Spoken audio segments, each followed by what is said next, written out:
history in terms of how far along this team has come. They are clearly the favorite. But if there is a team that has the experience that was at the last Crucible, Jake, it's imported support. Well said. And definitely a fitting winners finals, considering imported support looked like the top team at the end of phase one. They actually, if I remember correctly, weren't even in the first cup or two of this season, affecting their point count. They are number 3 in points, just narrowly behind the number 2 seed. ETC gonna be the ban. All right, Brightwing. All right, here's the thing. This is Infernal Shrines, the map that Heroes Hearth loves. This is their map pick. Imported Support has first pick. So, as much as I want to say, look, if Imported Support takes this game off Heroes Hearth, I'd be super surprised, and I'd be super worried if I'm Heroes Hearth. But a map pick for Heroes Hearth, their best battleground, their most preferred battleground. I wouldn't be surprised if we just kind of see more of the same from Heroes Hearth, but Brightwing, ETC are our first 2 picks, breaking the meta. We should confirm their sides, if possible, between Heroes Hearth and Imported, but I think this is correct. Brightwing does end up getting banned out. Really on the rise in general, ever since the buffs she received in the recent patch. But it's Infernal Shrines. We do see Tassadar first picks more commonly on this map than others, just because, well, Tassadar is Tassadar, and Psystorm has lots of good presence. A lot of good presence for that clear in particular. Just getting, when you're a hero like Tassadar, who can be at times a bit specialized of, you got to have that extra support onto a hero so they get value out of that healing off their auto attacks. But when you can contribute to the objective as well, and contribute to the to the objective in a pretty significant way, it helps out a lot. Instead, first pick Ariel. This is an old Cho'Gall style team, Jake. Really known for it in phase one. And it's something that has to be on the minds of Heroes Hearth. With a first pick Ariel, the only way to deny it is to pick it now. Will we see them do that? I seriously doubt it. So, they need to construct a composition that can dismantle it well. First pick Greymane seems like a solid pick. They're going to grab Medic and a Noob Arak. Again, usage of Cocoon being good, not responding to a Cho'Gall that could potentially not come. But they've got good options. Yeah, that's the thing, is that hitting a Morales on that back line is a bit more difficult, especially you can stretch that healing beam. We've seen the Cocoon usage. But more importantly, we saw some pretty killer grenades by some of our Morales players last game. And if you can get that, maybe ETC kind of slides, locks him in place, then you have the follow-up grenade, but the ETC's gone. So can you get the CC into the grenade displacement? We'll find out if the Cho'Gall gets picked up.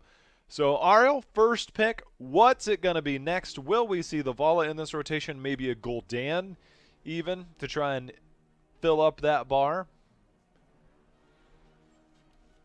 Definitely something to consider.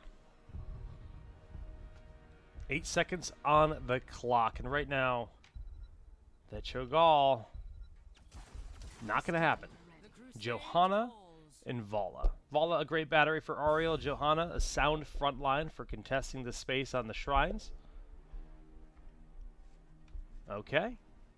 Ban time. Cho'Gall definitely seems less likely. Johanna, really good around that shrine. So you can look at potential solo laners in this case if you want to try and deny something, or a big damage dealer that you might be afraid of, or the potential double support. Imported Support, if I'm not mistaken, ran some type of double support in all of their games yesterday. One game in particular that we saw, they opened up the draft with Brightwing and Medic. They followed it up with Johanna and Zarya, and I believe their only DPS was Cassia. It was very much an unkillable style. They already have Joe and Ariel. Two similar pieces, right? Very hard to kill tanks. And they're actually going to receive a respect ban on Zarya. That's not a throwaway ban by any means. This is based on what Heroes Hearth deduced from their draft last night when they faced Donkeys. Gul'dan band opposite side there. Now you've got to look again. That kind of targets. You've got the Vala for yourself. You've got the Gul'dan away from Crowan. So likely heroes now are going to be the Greymane, potentially the Cassia or the Lunara, depending on what we have there. Ariel, of course, does have the AoE heals, and you still have the availability to go into a double support. We haven't seen Rhaegar picked up just yet. Rhaegar obviously is one of those heroes that really shines on this. So I wouldn't be surprised if one of these teams ends up with it if they opt to go the double support route. Yeah, definitely an option for them. I'm thinking about Crowan and Arthlon right now. Who is the Crowan hero? Is Arthlon going to try to play Chromie? We haven't seen him play Chromie yet in this cup, but it's probably his deadliest hero of them all. It's going to be Lunara, likely for Crowan, and Lucio. That could be... The interesting thing about Heroes Hearth right now is when you see double support, when you see Lucio, Morales, you don't know if it's Mac or Arth as the second support. That's true. I mean, the thing that you get out of this, you've got fantastic AoE heals, and you've got probably the single best single target healer in Morales. So you kind of hit both sides of this. I'd love to see something that does AoE damage, but AoE burst style damage. Kel'Thas comes to mind, by the way. But maybe even Kel'Thuzad, but I doubt that would kind of be the case. It's a little bit more all in on the single style blow up composition. Doesn't really commit to a lot of the shrine clear. I don't know if we'll see that. I got a feeling that Rhaegar will be in one of these rotations to make sure that you have that big single heal in the Ancestral. You've got the added clear with the lightning shield. Maybe we get the Dahaka. Maybe we get the Sonya here. We're going to find out. There he is with Sonya. So you got Sonya for the solo lane. This is actually just a really nice, well-rounded composition. Melee bruiser, main tank, double support. Yes, we have a lot of that right now, but Rhaegar definitely fits more of that utility support, having the cleanse, the burst heal of Ancestral, and of course the clear in the mercenary camps, and Vala for the main DPS. Do they have the actual... Can they You've got to catch get some this shrine team? clear. Yeah, they need shrine clear. I mean, you look on the other side, they've got a lot of shrine clear. Zul does help in terms of controlling lanes, and we've seen teams do the ignore the first shrine phase, push the other. And if you're fortunate and you get either the top shrine in particular or the bot shrine, you can use that double lane soak of Zul. So depending on where the first shrine spawns could be one of those things that determines the early pace of this game. Could be. First Zul that we've seen in this cup, this playoffs. I'm okay with it. Does provide more targets for Sonya to heal off. Something to think about. I really hope that Sonya. I feel like you got to see Hurricane for the potential route there. You know, you've got the cleanse from Rhaegar, so it's not really scary. Johanna's got the Iron Skin. Maybe Sonya with the double support won't feel the need to go into that route, but you know, we'll see. We'll see exactly what route she does opt to go. But in terms of shrine clear, Sonya, Johanna, Vala, Rhaegar looks really good to control that shrine. It certainly does. It's a lot of AoE. It's a lot of presence. Good control in general. And yeah, the double support versus the double support. Best of 5 series is now beginning. Infernal Shrines, the first place of battle here. And we'll see the way they would like to approach the series. Heroes Hearth in the blue with BBJ on Lucio, Crowan on Lunara. We've got Ishbu as the main tank of Anubarak, a wiggling Arthlon on Zul, and McIntyre, the flex support. Gonna be medic this game. Gonna be medic, and he's also gonna be putting down the EID spray. You can figure that one out for yourself as we take a look at the right side. Will be important support as Draded will be on Rhaegar, Ignition on the Johanna, Swabs Magoo on Sonya, Special T on Vala, and the Aware. Always gonna be that main support on the Ariel. Nades for days is going to be the Strat of Mac. And they're immediately invading this bottom space. seeing what they can find. Pressure onto the bottom wall, and the collapse is slowly on its way. Lucio did not use his boop. The grenade not getting the disruption and push towards the enemy, or towards their own wall that they hoped for. They left Zool up here to continue some pressure in this lane. That actually brings up a really good moment that I want to try and get people aware of, is that why do you take the top tower as opposed to the bottom tower, right? Because the top tower is obviously closer to the rotation. You can't confirm that tower as easily as you can the bottom one on the rotations. It's because if the shrine is the bottom one and you're taking that fight and you want to chase for that kill, that top tower is no longer there. You want to clear the tower that's going to be closest to the objective to allow you those chase kills if you need those. It gives you a much safer approach. So I like the fact that, you know, they're planning for the potential first fight that could be there. We'll see if that does pay dividends later. Rotation attempted. No dice, but there has been continued pressure on this bottom wall. Definitely a nice start for them. They're going to be able to push down similar damage into the top lane as Sonya versus a Medic and Lunara. Doesn't do that well. It's a little risky to even consider stepping out. Gotta wait for the minions to be at that wall. Think about whirlwinding. Still a little afraid. Free tower. Free tower for sure, and I talked about where the first shrine would spawn and whether you would get that advantage on whether it's top or bottom for that double Zool lane soak. Instead, Jake, it's right dead smack in the middle of the map, so we'll probably just have two teams contesting for the shrine as level 4 picked up first by Hero's Heart. Now, he said probably have two teams contesting the shrine, but Zool and Lucio did hang around the bottom for a while, forced a Johanna to go down. Without Johanna, they might be able to find a small window, but it is 20 picked up right now for Imported, with the presence of the shrine being held right now for Hero's Heart. Ooh, Crowan. Single target heals. Barely living. Ishbu, however, is now forced to be healed by Morales as the damage is being pumped out here by Imported support. And this is going to be an Imported support Punisher for the start of the map. They're at 39. Specialty gets that last one, bringing him to 40. Zool did get a little bit done here, but Johanna's on the way. I like BBJ's just stall tactics to try to slow down that Johanna rotation. Ammunition has been depleted, so this is a situation where Zool will get some good work done. They don't have the most DPS in the world to deal with the Punisher. It's really just Crowan. Yeah, but the fact that they were pressuring the other lanes forced them to drop back. A solo Johanna there. They're going to trade the push mid for bottom.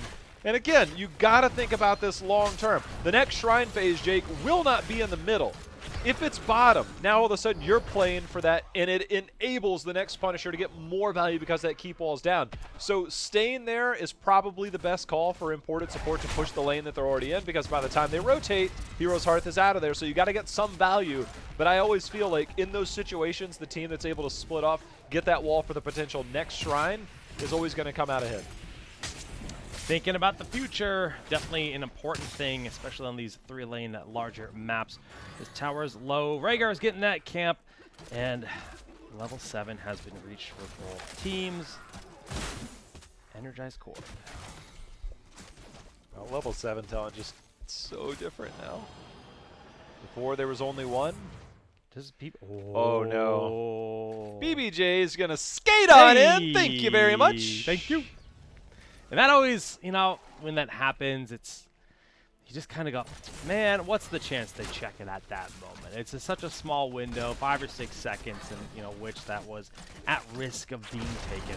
And it was taken. Double CC of a noob Iraq. The grenade hits nothing. That might be the difference between life and death for Specialty. The poison's doing its worst, but the heal will be there to narrowly Oh, save the W! Specialty. The W hit! The W hit! That is going to be Specialty going down. Lunara is like, wait a minute, I can extend this a little bit longer. Just a little bit longer. Bottom shrine here for this team, having good control. Hero's Hearth pressuring the fort, opening up this space. The well is a valuable thing to destroy. They haven't put any emphasis on it yet, but at least they got the fort down very low. For those wondering, that camp that was stolen is actually, it gets almost zero value because it gets cleared up super fast in defense. However, it does take away that advantage that your opponent could have if that's pushing. Now, the structure damage that was done and that fort being down means that we have a half-level lead getting close to 10 for Heroes Hearth. So if you're imported support, you got to try and clear this quick, else you are going to be losing out on all fronts. Zul Lucio just now on the way down. And they're getting trait value. They clear up the full wave. Lucio's just helping speed this up, and they're pushing away, as you mentioned, all helping them get level 10. 30 skeletal defenders have been collected for imported support, but they're now being pushed away with that 10 threat. Poison Nova. Interrupted. Yep, interrupted. But we do have the stim drone throw-in, putting some big damage onto Draded. FC Ignition using the powers of Johanna to try and get this clear. Ariel coming in as well. More. They've just got to get this. They've got to steal it. They need 2 more. Oh, the Poison Nova doing a lot of damage. It makes it so safe to stay in here. They only need 2 more when there's 14 needed for Heroes Hearth. Ignition trying to find him. He gets both those 2 kills they needed. They've got to get out now. Swabs Magoo doesn't have the escape options. They can fight at least for a brief moment because the Punisher will jump onto a target. Unfortunately, it was the Anubarak who baited it over to the middle. That buys them time. They held in there. The fact that they didn't lose anybody in that fight, Jake, really well done by imported support. And take that as 2 Punishers now going over to imported support. They have a composition that can contest those points very safely. Sonya and Johanna, they are just hard to punish. Amazing self-sustain and control. You've got the cleanse available from Rhaegar. You've got the Iron Skin from Johanna. And they made it happen. That's Punisher, gets them a fort. But they're trying to put pressure on elsewhere. This Lucio Zul continuing to just leave the main point of action and pressure across the map. Well, they guessed right on which lane it would be in the second shrine. Unfortunately, weren't able to confirm the Punisher. Next one has a chance to be top, which is already softened up. If and when they win one of these Punishers, they've done enough damage, but because the first 2 were obtained by imported support, the same can be said for them. Yeah. I mean, the big thing for imported support, I feel right now, just the fact that winning the Punisher basically caught them up completely in XP. They're sitting in a great position, just behind. They've got their heroics now for that next fight. I mean, we talked about a shrine where they managed to go toe-to-toe without heroics for the entire thing. Cleanse was the only meaningful cooldown they had to spend. That seems almost impossible. Against Heroes Hearth, this is the state of imported support. Not too shabby.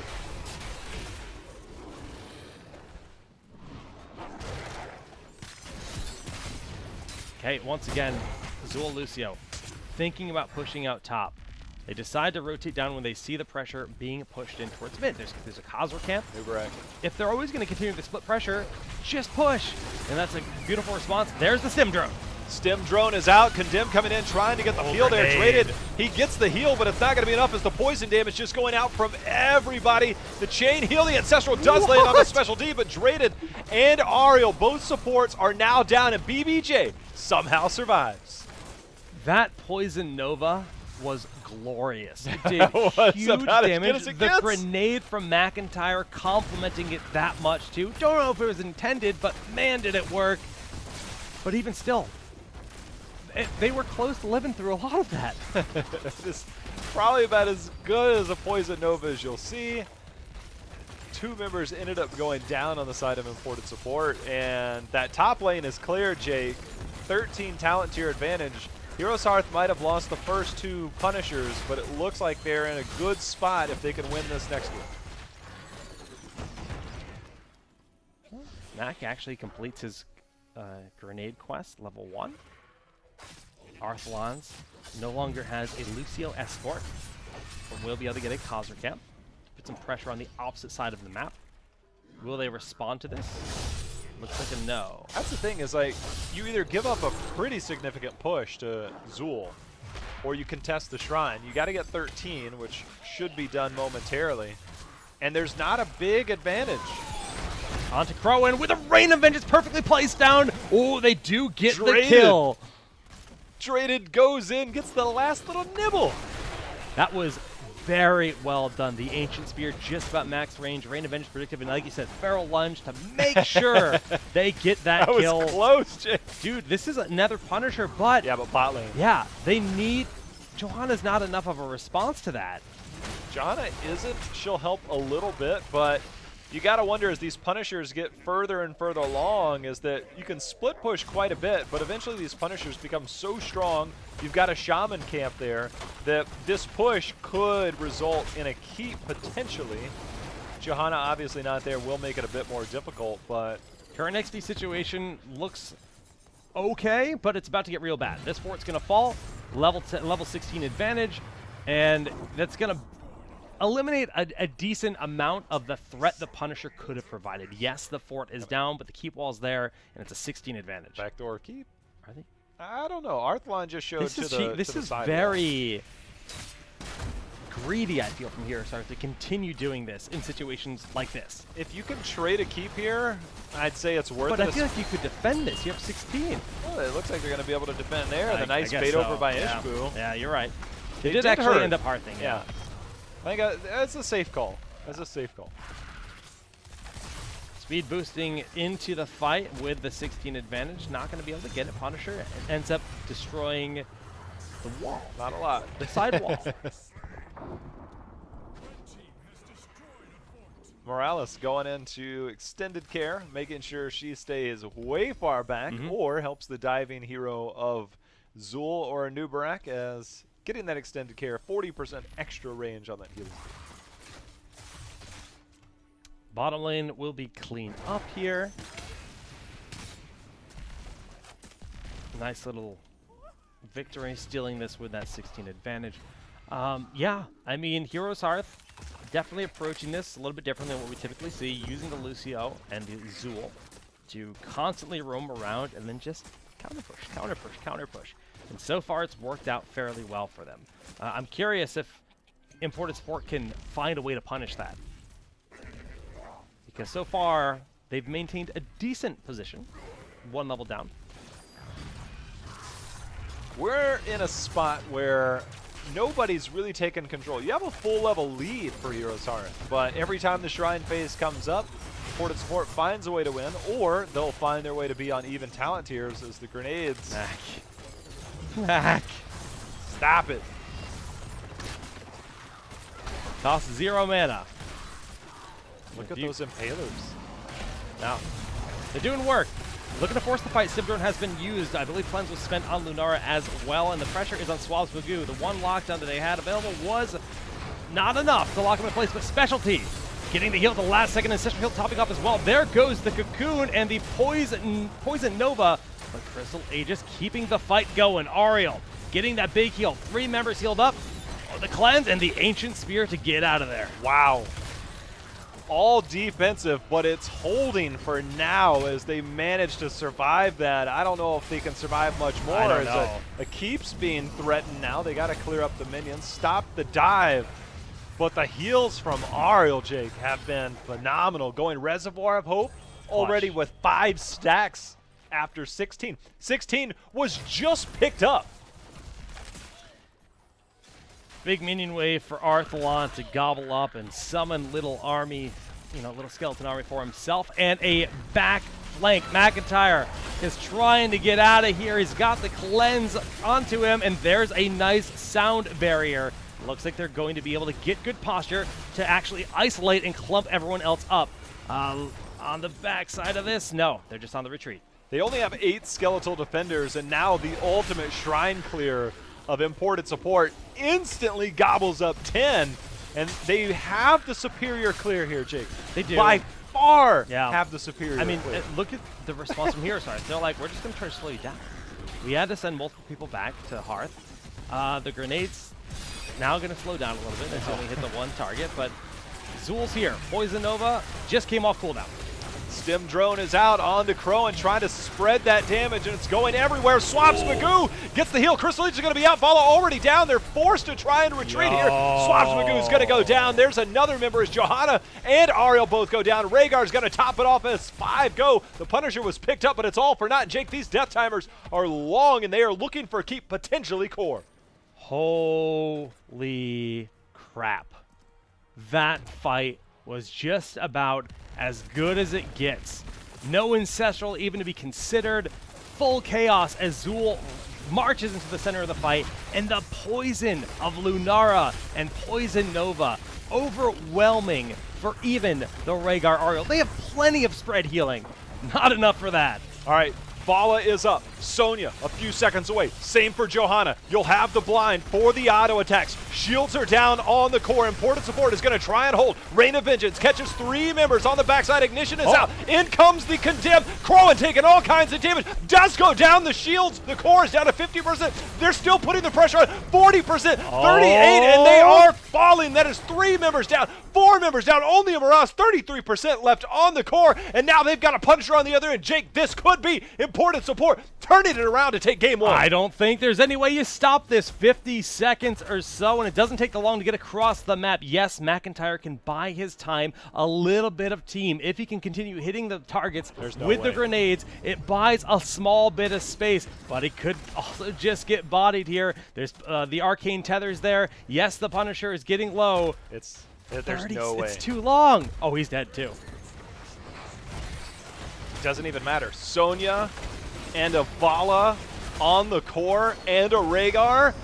The throw happened, but Heroes Hearth got desperate, unable to win. The Punishers and imported support in the winners bracket finals, Jake, is going to take game 1 of this best of 5.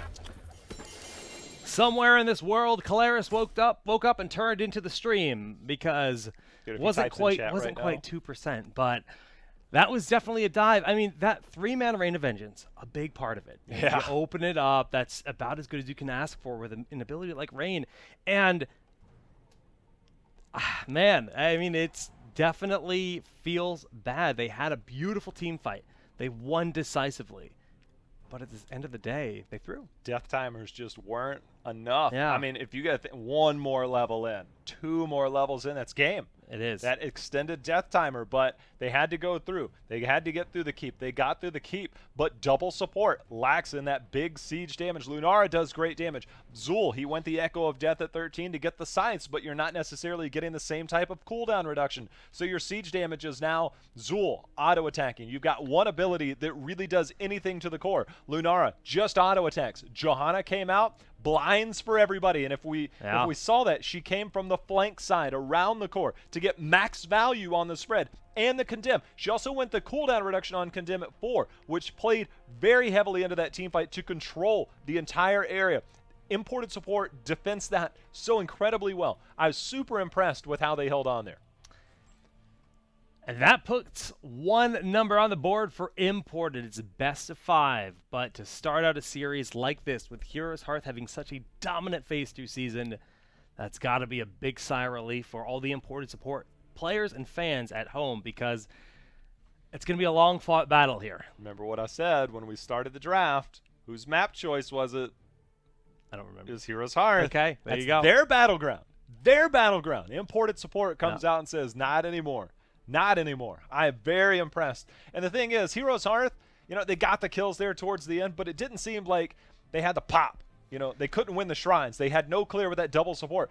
Lucio and Morales have basically no damage. You're relying solely on Zul and Lunara, and they did excel in team fights at times, but they kept losing every single Punisher. Did they win one? I don't No. think they did. They even lost the last They didn't draft for Shrine Control. The Lucio Zul counter push worked for the first half of the game. Once the forts were gone, that was negligible, and that advantage just, of the Punisher became that much more meaningful.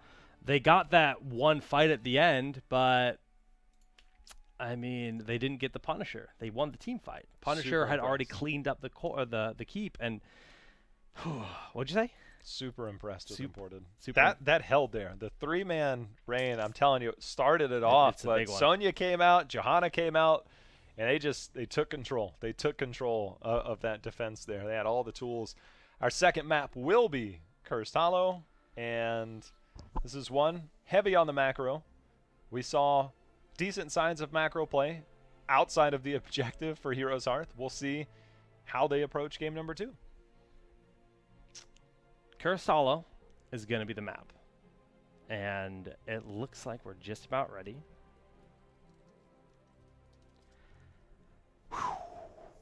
Just getting started. That sets the tone. These teams were just neck and neck. Level lead at one point which seemed like a big deal. Heroics versus no heroics, and imported support didn't lose a single hero. Still clutched I out. still don't believe it. Still clutched out the Shrine versus Heroes Hearth. You hear so much about Heroes Hearth right now. McIntyre, Crowan, they were pro league in the first season, lost their spots. Formed this team with former pro gamer Arthlon, who came out of retirement, and then the core of LFM, who was the #1 seed from Phase 1 in the Open Division. That's BBJ and Ishbu. This is, in a lot of ways, the dream team. But imported support were there last season. They were dominant underneath LFM, and they looked like the best team in the Crucible from the Open side. They looked better than Even in Death, and they didn't get the spot because Even in Death had won the playoffs last season. And I'm so happy to see imported showing up like this tonight. It's really exciting for everybody watching.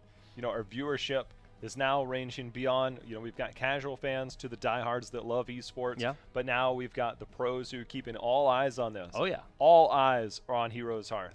There's a big spotlight, and it's not the Morales healing beam, because it wasn't enough. It's a big spotlight that says, you've got a target on your back. Well, every pro team thinks that you're going to make it. They're looking at You're them. spamming Even in Death sprays before the game.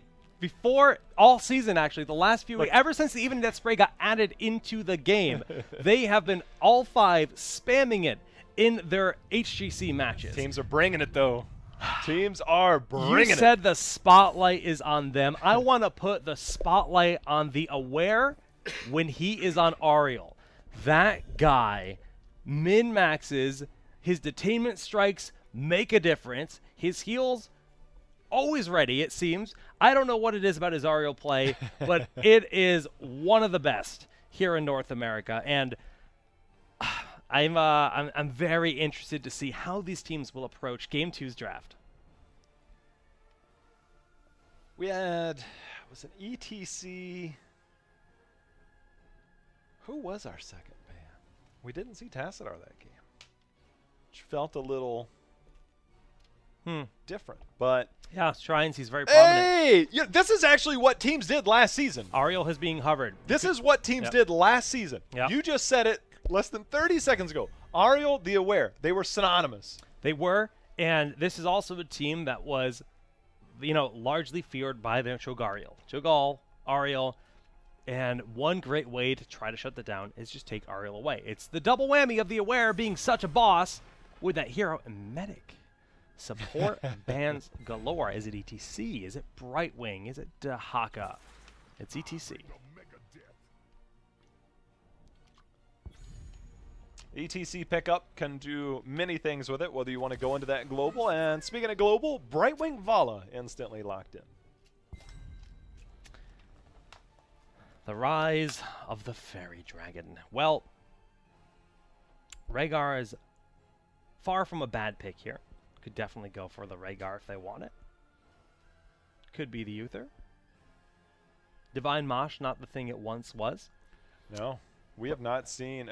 We had Divine Shield Genji in one game, and even then, they barely even had to use it. Yeah, you know, and Genji, you know, we saw him in the early series in the lower bracket, but not as prominent right now, especially with so many anti-dive. You know, you've got to worry about that polymorph. That's why we saw that draft earlier where Tracer was attempted by Operative Esports. Yeah. It did not work for them. They had to worry about Hammer of Justice. They had to worry about a lot of CC, and I think they had Varian in the mix as well. We just haven't been seeing dive in general. I wanted to feel the name for Rhaegar. Okay, they end up going Malfurion, so power slide into roots. Seems good. Greymane picked up, getting that high priority on the Crow and Hero early on. I mean, it could still go into some other stuff. I'm going to throw this out at you because it's something we haven't seen. The Malfurion pickup instantly makes me think of this. We have not seen an Arthlon Medivh in a while. And this is one of the better battlegrounds for that. You can protect and have ETC go in. If it doesn't work out, you have that out. You have the backup protection to allow Malfurion to kind of spread those heal over times, which do come in slowly but surely. They're afraid of Zeratul. And why Zeratul is definitely an option here, I'm more in the mindset of what you said about Arthlon. Arthlon Wait a minute. isn't commonly a Zeratul. A lot of Chromie and a lot of Medivh. You know what Zeratul does pretty well to a hero that generally likes to stay stationary? Ooh, is this Abathur? Abathur. We could see an Abathur pick here. They could be respecting that ban.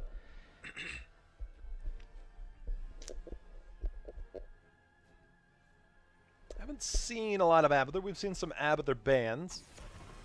Zarya being banned. The notorious Team Liquid would run this style composition with a Vala Zarya adapted and used in one of the fastest HGC games ever with Roll 20. Or the fastest game.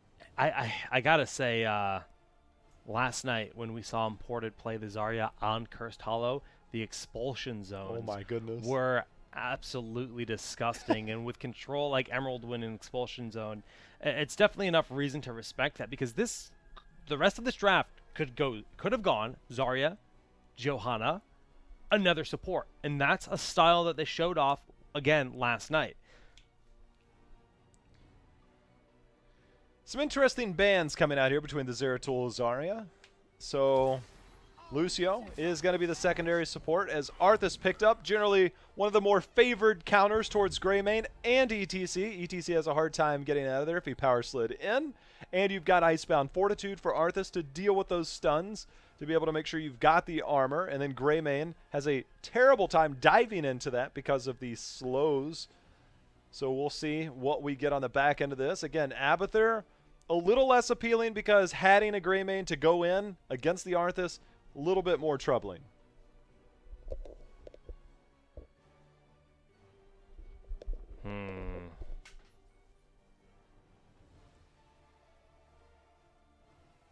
Still a threat for sure. Lucio and Brightwing means tons of AoE healing. Poison goes down exponentially in its value. I want to see Arthlon's Chromie. I'm going to pass on this map. Yeah. They are too.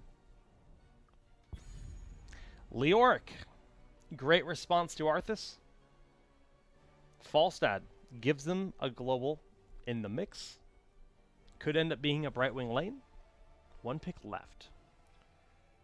You can do some interesting things with the setup. You know, you don't necessarily need the traditional solo laner because you can kind of leave Brightwing to hang around at times. You've seen the pairing of a Brightwing Vala, maybe the Lucio Vala. Arthas can hold a lane on his own. Doesn't really lose out a lot. Leoric is obviously a good pickup against this squad, so I'd be surprised if we don't see somebody else on that front line. Dahaka, a little less appealing just because you've already got a whole lot of else going on between the wave clear, between that control. Doesn't really bring a lot to the team fight. I think you need something with some damage that's going to come in to support that. And I think if it's another Sonya, I would not be opposed to that at all, to really try and put that pressure on. But the Zeratul ban, maybe there's something out there. Maybe it's just too many squishy heroes that they're afraid of Zeratul blowing up. They do go the Dahaka. Interesting. Makes a better solo lane versus Leo, for sure. I better be getting some Dahaka flanks onto that Malfurion. That, you gotta be able to flank that. Race car on in. You've got to. Else you're gonna struggle. You get locked out. You come in from the front line against the Leo ETC Malfurion, you're gonna have a tough day. So I think Dahaka flanks are gonna be key to success for imported support. Game number 2. Here we go. As Heroes Hearth definitely hungry to even things up in this best of 5. We've got the Dahaka and the Brightwing. Potential double global on both sides with stage dive. Double tank. Double support for one team. You feeling Cursed Bullet? Or you feeling go for the throat because of Army of the Dead? I'll go Cursed in this situation. I want to see what Falstad goes, whether it's going to be the Q build or whether we'll see Season Marksman. Seems likely because you can go into the Giant Killer and everything at 13. Do see Season Marksman. Ah, yes. The wonderful sound. The Arthalon classic. Jake, why you do this?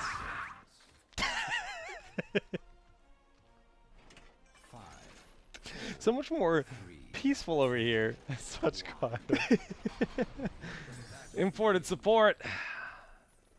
All rolling down the bottom side. Going to grab that watchtower. Falstad will make his way up to grab the watchtower up there.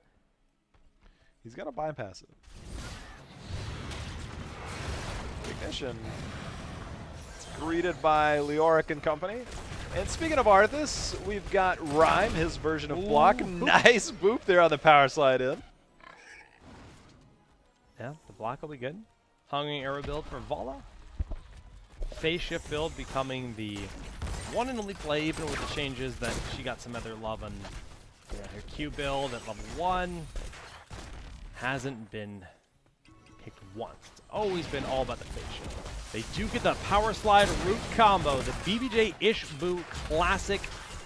Be aware, Gilman cocktail, not needed. Auto attack. Yeah.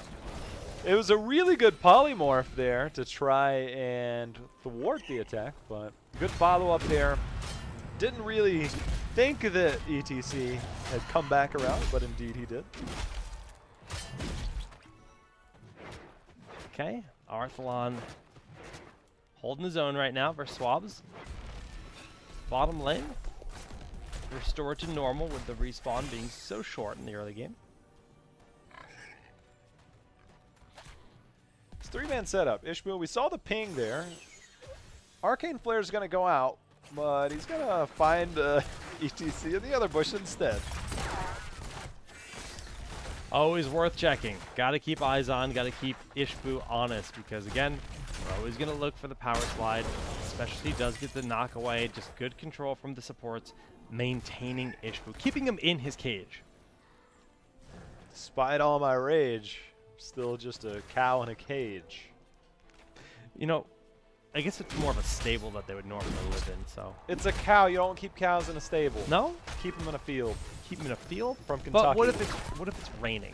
What if it's snowing? They huddle together in a big circle and In face this- each other face to face. What if there's a lot of snow? More cows? More cows. All right, good. That's Good how they keep strat. each other warm. True story. Good. I mean, it makes sense, I believe. Huddle, huddle. Falstad is pretty low on the top. Tahaka's been winning that lane. Neither team made a play to Siege Giants, by the way. That's actually a good point. Normally you see at least one team. They're dedicated to it. Instead, you get the Globals top. Arthalon decided to cancel his Hearth, knowing his team would be coming up. But, He tapped. oh, he ended instead. up tapping. Okay. Yeah. He was I trying think to he save might have it. been considering going bot lane. He probably will end up shifting.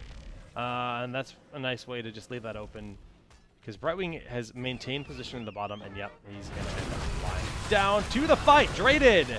Not going to be able to get out of this one, but they do get the kill on ETC 2 for 1 as Brightwing and Vala do die. But they're going to find the kill onto Greymane. 2 for 2 now in the fight.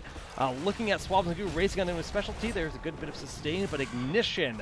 Not sure if the Death Coil is going to be enough to save his life here as the auto from Falstad does pick up the kill. Lucio on the channel. And... oh! My goodness, the drag! The perfectly timed tongue, those small, incremental second plays, Swabs Magoo. Clutch. I think there's a typo, Swabs McGod. Yeah, he saw the Wraith walk, he knew what to do. But the timing was impeccable. It was flawless. Not a single. The auto is a pretty big wind up, but the Q, I think he was guessing, would have looked to cast the Q. It's a little bit faster. Both teams now finally decided to fall back for their respective Siege Giants. We've had one tribute spawn. We'll see where the second one is, which will help determine where the third will be, or at least attempt to. Nice boop as Kron dives in Worgen form to help keep the aware safe and sound. Being able to go toe-to-toe with that combo and shut it down has been, well, I spoke too soon, I guess. Because they overstayed a little bit there. Ishbu is just ripping them apart. No. It's not like he was hiding that time either. No, he wasn't. Just a little bit of overconfidence, I feel, in that moment. Because the lockdown is definitely impactful. Without Lucio, this will be a conceded tribute. Leoric has had Siege Giants assisting in the top lane. and that's going to net in some good structural damage and a tower, launching that XP near a level lead, not quite, but as the bruiser camps get picked up on both sides, should maintain a similar course towards level 10. Yeah, both teams making a play on their night camps. You don't necessarily have curse threat, so they might be playing, again, more towards the long term. Get your knights, buy yourself time. The next tribute will be on the right side of the map, top or bottom, 50-50 chance on either. And it gives the teams to kind of just play around it. Ignition, though. Ignition. Icebound Fortitude, though. All right. Brightwing does use the phase shift. Traded in the wing, considering moving in. Opts not to. Tribute right on top of the action here. The 10 is dangerously close for Heroes Hearth. Yeah, this is a situation where if you're imported sport, you've got to give it up. And more importantly, I would have actually liked to have seen them back out a little bit earlier, take advantage of your Q build Vala. But I think they should have enough time. This will probably be Heroes Hearth going for their boss. Well, they're thinking it. They're debating. I saw Malfurion kind of go over there a couple times, but I think they're going to try and look for a pick here. Yeah, traded. Oh, the roots! Oh my goodness, BBJ, the man of the hour, setting his team up. No hesitation on that Twilight Dream. You know what they say about playing with fire? Sometimes you're going to get burned. Right there, they got exploded by that composition. Now we have potential double boss curse depending on how this goes. They're going to get one. Tribute will spawn here shortly. They'll have time for that. But if they decide, or if the tribute, depending on the tribute spawn time, Yeah. could be. I mean, everyone's going to be up to defend the boss, but you know, when it comes to fighting against Falstad, that's always just an added variable that makes bosses so scary to dance around with. It will be spawned before the boss can be considered, but in a location where if a team fight is lost on either side, that boss is ripe for the picking. And a boss curse potential for Heroes Hearth could be a huge momentum swing. They've got the denial. Loon's Grace picked up for Malfurion. Allows for easy pokes. Ishbu with the power slide into the roots one more time. And now all of a sudden, we've got the Entomb Ignition. Not able to get the army out in time. ETC, however, is going to be traded. And now the stun, the flight over with the gust over in. But McIntyre super low. He's going to be isolated. And he should. Oh, he's still surviving. He's living.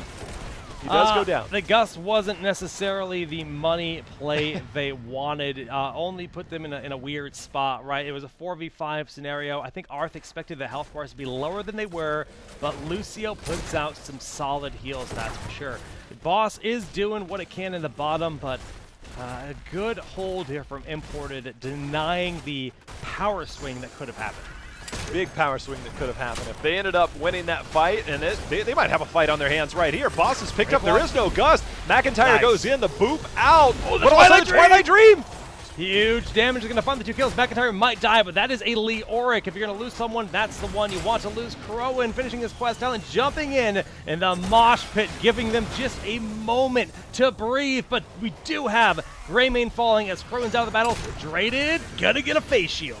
Got the shield, and they're looking for the re-engage. The power slide over is going to allow Arthalon to get the safety. But the Howling Blast is going to root him in. No follow-up, no mana, though, however, for Drayden to come back in. They've got the global back with Dahaka, the boss, pushed in the top lane. Not nearly the value that we saw at the bottom one, but this is a back and forth, and Jake, we've got a tribute. The 5th tribute for that, and this is curse time. So, 13 needed right now. Dahaka is getting a big soak of XP here in the bottom lane. Vala can grab the XP in the middle, and that should be just about enough. Falstad is doing his best to deal with the boss. Actually, the boss, is he going to get this XP? No.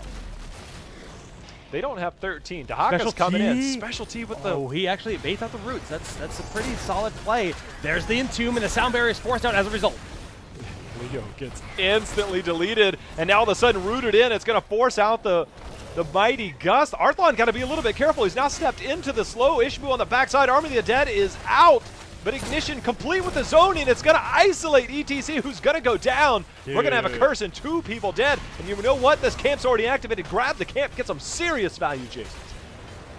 Imported support has the answer, and that first curse sets them up nicely. Top lane, open up from the boss, will fall. Vala opening up the bottom lane as we speak. and the experience will be evened up. The rest of this curse shouldn't do too much. It's actually imperative that Heroes Hearth denies too much from happening to them structurally and map control-wise. This is always the situation where it looks bad when you lose the fight, but you look up at the experience bars. You have a global top lane. You're going to give up a little bit of structure damage. And then you look to the bottom right of the map, Jake, just below it, you see 2. That is 1 point away from a curse. You're not necessarily behind. So it's actually a spot where it's like, all right, that's all that they're getting out of it. I think it's an okay trade. Okay. Twilight Dream, a little bit far away. McIntyre's holding out before he shows to make sure Mouth can get in position for that Entomb. Looking for it. This is the gust. Here he comes. Falstat's flying in. He's coming in the backside. He's going to go ahead and go with the Emerald Wind on the outside. Arthlon's going to be locked down. The Entomb is out, but Arthlon gets deleted. McIntyre's going to be soon to follow. Arthlon got caught by the tail end of the Emerald Wind. The Entomb worked against him, and Gust was never even cast. Tragic play there for Heroes Hearth as imported support played them like a fiddle. 10 to 10 kills. We've got action galore here. The phase shift in will provide the vision and the shields, although most have been revealed. They'll back out, take their spoils, and Jake, imported support, taking the lead. The Aware, man, MVP. I don't know if that Emerald Wind was intended to hit the false head, but you can see his marker where he's going to land, and I'm going to give him the credit because that absolutely slaughtered Heroes Hearth and what they tried to set up. Saw a ping on the boss to kind of show that. We've got about 15-20 seconds on the blue side boss, about a minute behind on the red side boss. I don't think there's going to be any plays on it just yet. Level 16 here has imported support does have the advantage, so this is a back and forth game. Imported support was down about a level. Now they've got a 2-level lead to keep advantage and control of the map in general. But, as you mentioned, there are 2 tributes on the board for Heroes Hearth. All they need to do is find the opportunity to turn in. Arthas walked all the way over there. Everybody just kind of hid for the moment. You know, you've got to be careful. Both teams at 16. Brightwing and Tahaka doing their global thing, staying out. The rest of the team came over. Let's see if Arthas does get dismounted there by the face melt. It's a huge point of contention right now. You cannot afford to give this up. If you're imported support, you give this up, then you've got to decide, do I save the keep or do I give up curse? Which one am I going to do? Instead, they get the Dream Spawn. Now, this is either really good or really bad. If you win this as Heroes Hearth, this could be game ending. Too far away. Oh, Ignition steps back in, looking for the fight as the Emerald Wind and the Phase Shield go out, disrupting them significantly. But that Gust was the Gust that Arthlon has been looking for all game. But we actually don't see the Entomb go down to isolate and lock down. Swabs and Goo really putting the pressure onto Arth in the backside of the fight, and Leoric does go down first. Swabs Magoo, I talked about the flank position at the start of the game. He has done nothing but come in with the huge flanks. Malfurion. Oh, no. Oh, he gets away. He gets away. They're still very much in this game. Losing to Leoric is not that damning. Yeah. I mean, you do give up the potential of the double boss isn't really a threat. I don't know if they have time. I mean, if you trade bosses, again, there's always that fear. If you trade bosses, if you lose a hero or two, and the curse, that keep is gone in the bottom, and you could potentially lose a game fighting over that. So it's a really weird spot for Imported to be in. They're not out of the woods yet, despite taking at least a favorable team fight last time. The continued watch over the boss. It's nearly a level advantage. But they really want to take this. Barely missing the roots as McIntyre's in the front, doing all the disruption in the world. Swabs does flank, doesn't get the same value he got in the last fight. And that's going to just be another safe disengage, heroic situation. Everything except for isolation. I think he actually went adaptation. Oh, you're right. Yeah, it's he's so been hard able to tell survive. him that. When it's hovered like that. You're right. So You're close. right. But Ishbu caught out. He's going to get the Rain of Vengeance. He is going to go down.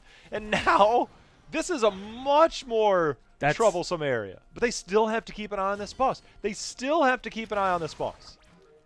Losing Ishbu there is devastating. No ETC, no mosh pit, no main tank. Leo can do all he wants in this front line. Gus is their biggest opportunity to hold on to this. No cleanse. Correct. He's going to phase shift in right as it dies. He's going to use the Emerald Win. Nice burrow under. He stays underground. The sound barrier's out. McIntyre is staying on the point for the moment. McIntyre again staying on there. He is solo, is going to fall, but there's a lot of action going on elsewhere. The Ice Block of BBJ not enough to hold on to his life as the Twilight Dream could not be cast. Did get interrupted mid-battle. Arthalon doing his best to retreat, but Specialty has the chase. 40 seconds on 2 members with a keep down, and Imported Support has a boss behind this. They're looking to go up 2-0 at this rate. They have just taken complete control of this game. They're on the core. Draded team going in. Leoric still a few seconds away. It's Greymane and ETC. ETC does have Mosh Pit, but this boss is marching in. They're diving, they're looking for Specialty, but they can't quite catch. The boss is torn through the shield, and the cocktail is just not enough damage to get the kill. So much area of effect healing. Lucio falls, but I don't know that it matters. The defense being attempted. Mosh Pit was used, not enough. That's game 2, going to Imported. These games, 28 total kills, the back and forth, and I tell you, I could not be more impressed with Imported Support's decision making to defend that bottom boss. I cannot tell you how crucial it was. The fact that they knew, despite having the structure lead, despite looking like everything was going in their favor, they were forced to stay on the enemy side of the map for the last several minutes because they could not give up that boss. They had pinged it with 20 seconds before it respawned. They stayed in that position. There was actually a moment where it's like, wait a minute, guys, we got to get down there. They sent Tahaka top. They had Brightwing finish up the night camp so that you could go there, sent 3 members down, recognizing the globals could come in. The flanks from Swabs Magoo were impeccable. Swabs Magoo and Specialty, no, the Aware, excuse me, all of them deserve credit, but the Aware, playing those globals, I really can't stop praising that one Emerald Wind that pushed Fawcett as he landed, because that's when the game just fell out of control completely. Yeah. We're talking about, oh, they're just one tribute away, one tribute of trying to even things up, but that flank could have been huge, right? It was going to be masterful, but everything went wrong. The Gust never came out. The Entomb ruined Arthalon, didn't help him one bit, and the sound barrier said, "No, we're not going to. We're fine. We're happy fine. In this little crypt. I'm serious. Man, they had a moment to engage there early. You actually saw Leoric come just around the edge of the bush. He went back and hit, waiting for the perfect moment, and the perfect moment didn't materialize there. But again, the same thing. The fact that Imported Support was forced to defend on the opposite side of the map. They had to hold that position the entire last several minutes of that game. And every time it was necessary, the tribute spawned over there. A blessing in disguise. They get the pick. They get the tribute. The next tribute spawns at the top. They send a global up there. They spread out their globals. They played the macro game phenomenally well. I cannot speak high enough about the decision making over the last several minutes by Imported Support there. Beyond impressed. J-How, it's getting hot in here because we are yelling and the action is not over yet. It's a best of 5.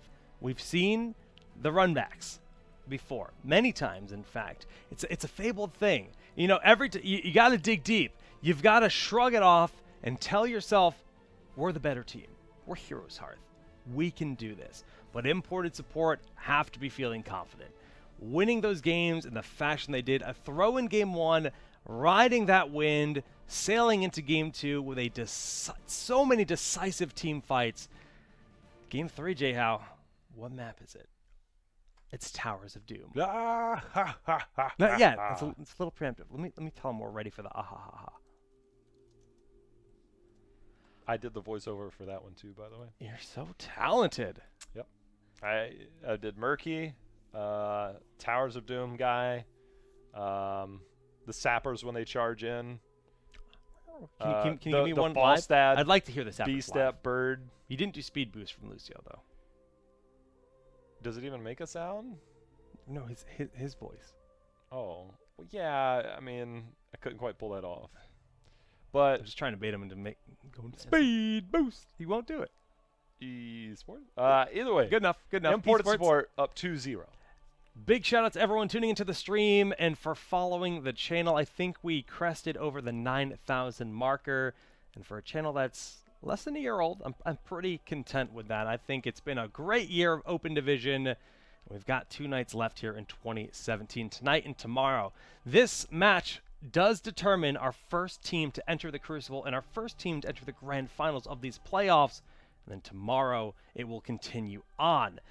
We have Donkeys R Us and Team Numerics waiting in the losers semi-final. First match is tomorrow, best of 3 if I'm not mistaken. After that, the loser of this series will have one more chance to make it into the Crucible and move on into the grand finals. And of course, the grand finals, Jayhow, what does that mean? What is the advantage you get? That's the thing. We talk about, that's the thing. In the winner's bracket finals, you get to the grand finals. You don't get a seeding position. You don't get the first or second seed. That is decided tomorrow night in the grand finals, which, if you win, determines who you pick. If you win, you get to pick, do I take even in death or do I take lag force?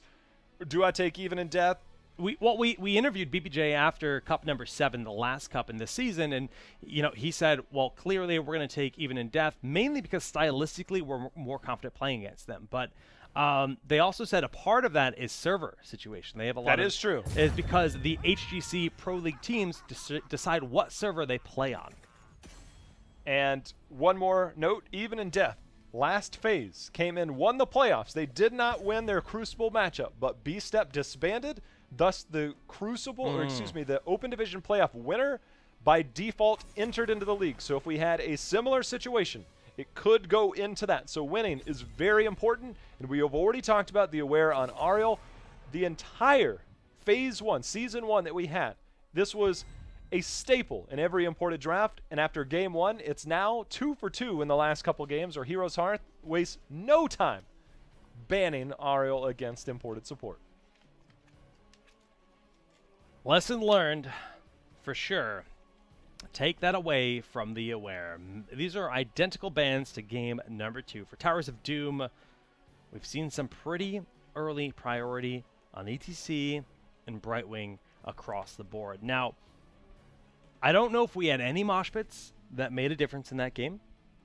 Brightwing seemed to always have the Poly or the Emerald Wind, and I'm curious if this will affect the first pick decision of Heroes Hearth. Imagine if they had gone Look at that. stage dive last game and had a global to match. I think that actually would have helped a lot. They did have false stat, but bringing the stage dive in to deal with double global maybe would have changed. I was about to say, hit me with a Brightwing, because it's a happening.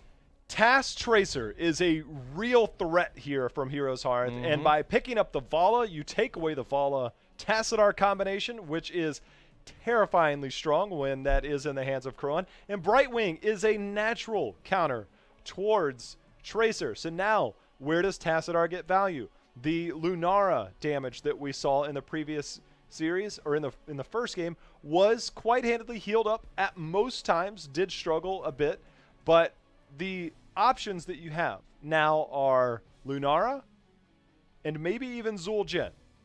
And I haven't seen a Zul'Jin from Kroan. I don't know if it's out there. We could see Tychus. But again, it doesn't feel anywhere near as impactful if you go Greymane Tassadar, Lunara Tassadar. It doesn't feel like the Vala. Tracer, pretty much off the board. They do go for the ETC and Lucio. How many big sound barriers have we seen? A lot. A lot of those hard engages.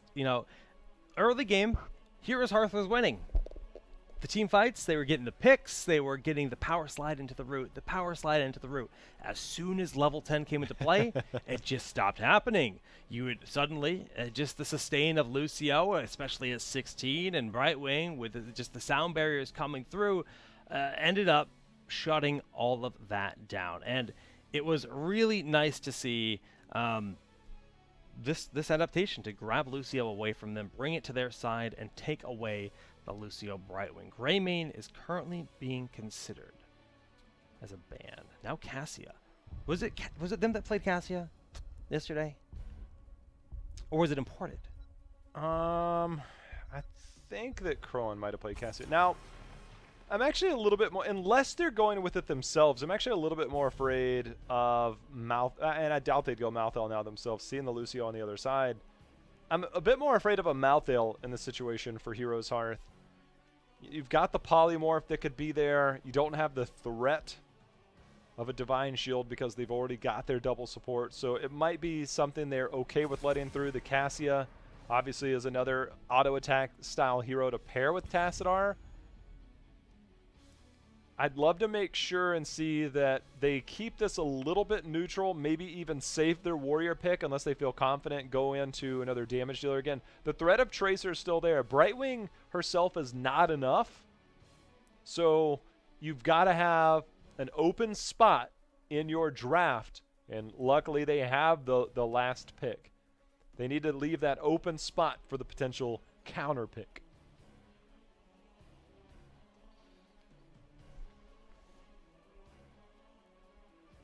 Continuing with that Zarya ban. You know how much of a victory that is to bust out Zarya the night before the cup. Show how refined it looked with that hyper turtle, hyper sustained style, and then get respect bans on it. It's definitely a threat. It's definitely something that they're considering. And actually, they're drafting in a way where I wouldn't have been surprised if Zarya ended up being on this team, because it's turtly. They've got the Johanna, the Rhaegar, the double support, and then the hard carry Avala. That last slot, however, what was the adaptation we saw earlier? Sonya. And Sonya. Like as a solo lane, Sonya or Dahaka to flesh out the rest, to fill out the rest of this draft, dude. That is a clean draft. The Lucio pick awfully early when there are other options on the board. What are they going to pair with that in the Tassadar? You'd assume an auto attack style hero. Greybane's still up. I already said Greybane Tassadar doesn't have the same impact. Tassadar's an okay hero on this because he's got the poke potential, but the shields that you get from him, generally you like to have a hero that gets value, max value out of those.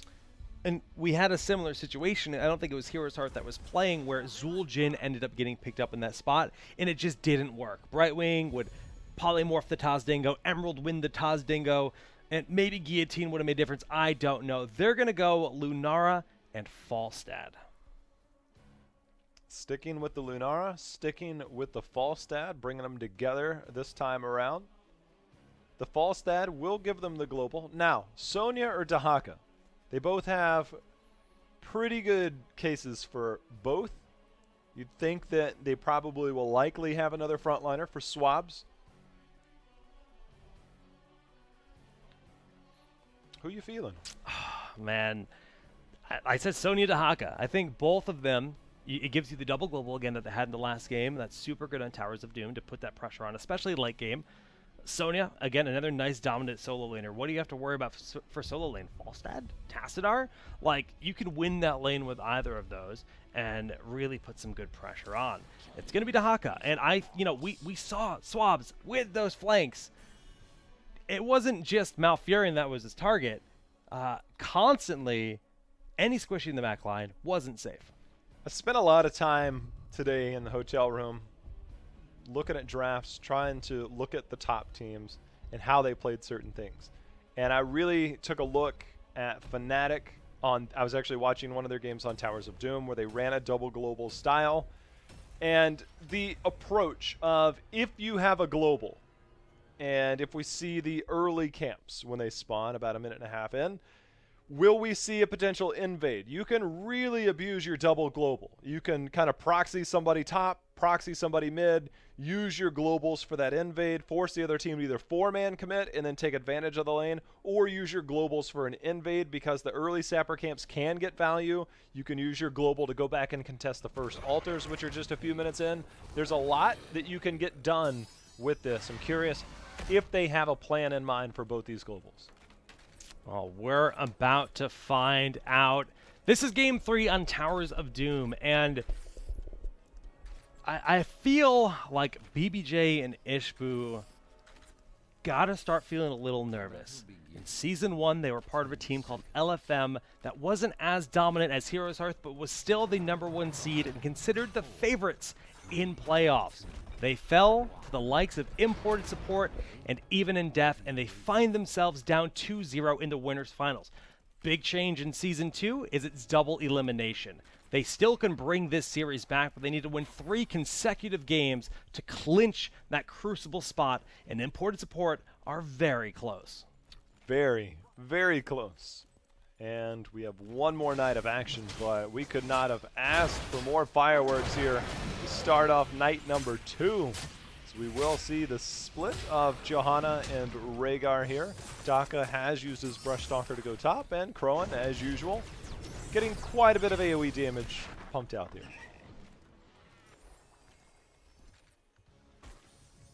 Okay, just standard roaming around, trying to find the rotation, seeing what they can accomplish. When you do have Dahaka and Brightwing, yes, you can kind of make those early calls, find the kill, but at the end of the day, early kills aren't all that meaningful. Just trying to find an edge, trying to find a way to make to get free structure damage, or of course, force your opponent to miss soak. The soak, big part of it. Big part of it, we've got a collapse here as Ignition and team trying to go in.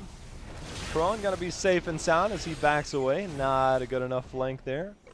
But nicely defensed there by Hero's Heart.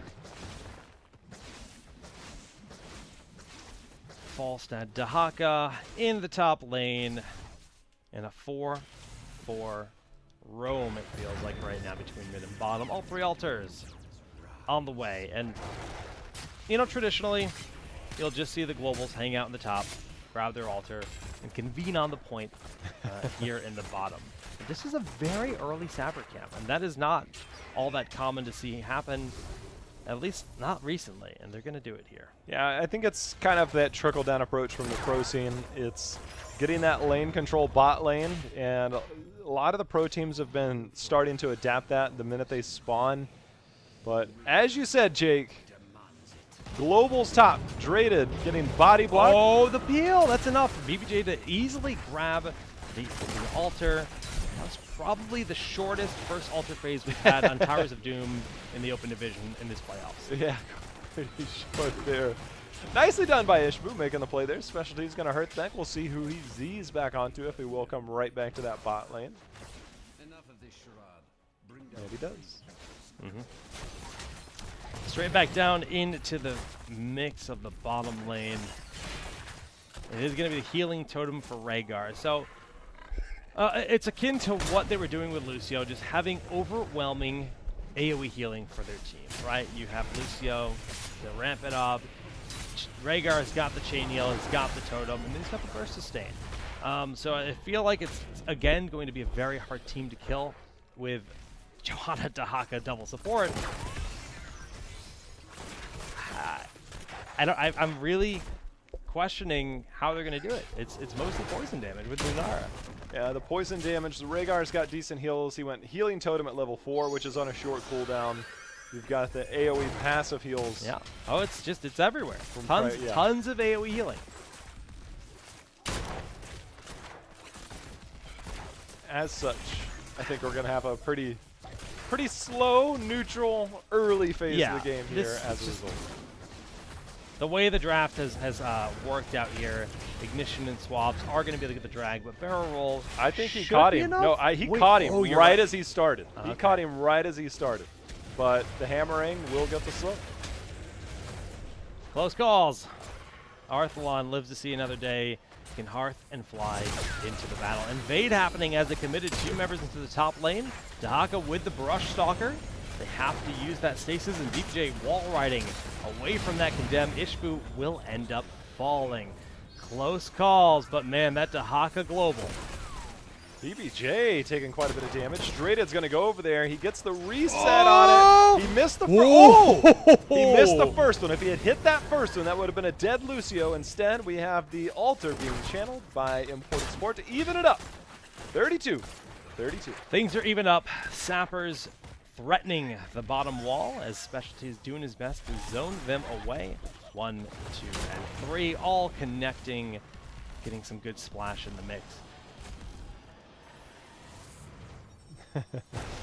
Same thing as last time, although Arthalon has now found himself a Rhaegar top lane. You see Swabs, so there's nothing he can do. Rhaegar, he can try to challenge. Rhaegar Dahaka, give it up. Poly wasn't going to be enough to stop that cow, and Ishbu has the body blocks to confirm the kill on Brightwing. Traded, not going to be caught by that Q. That would have been enough, I think. He's got a W. The W is there. He needs the hearth right away. He took way too long to hearth. 3-2-3. Oh my. 6 HP. Oh my. Passive regen. The boop actually pushes Ignition over and just walks right behind him.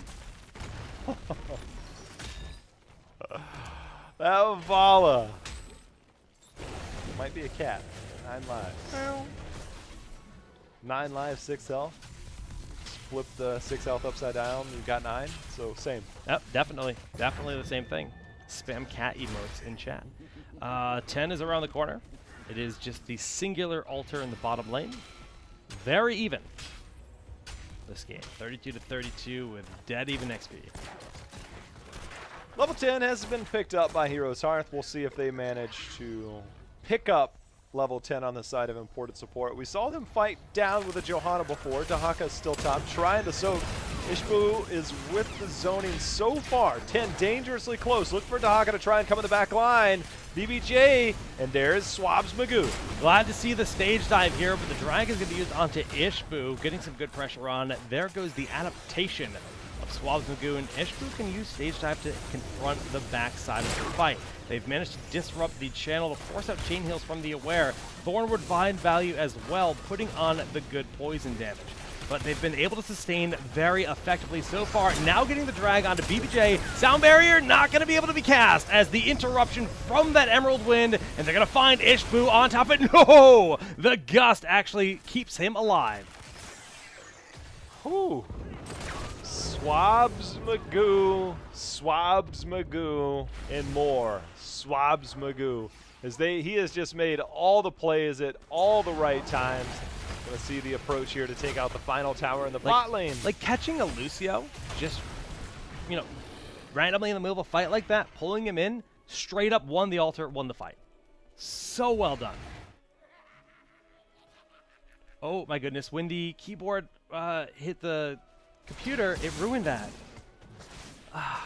Sorry about that, guys. How long was that going? I don't know, when the bottle dropped on the keyboard. Oh no. It's not funny. I'm so sorry, guys. And that's going to be a kill onto Arthlon. So there was a scuffle you guys missed out in the bottom, about 2 minutes. Oh, it was the logo of all things. Yeah, I know. I know.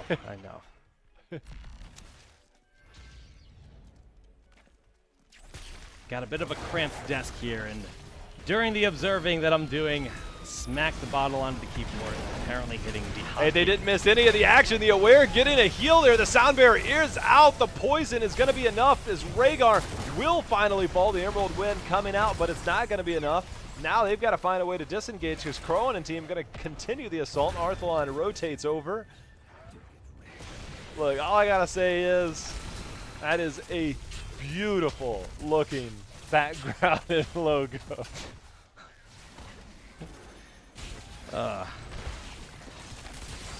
Well, we're back at it. Level 13 around the corner for imported support right now.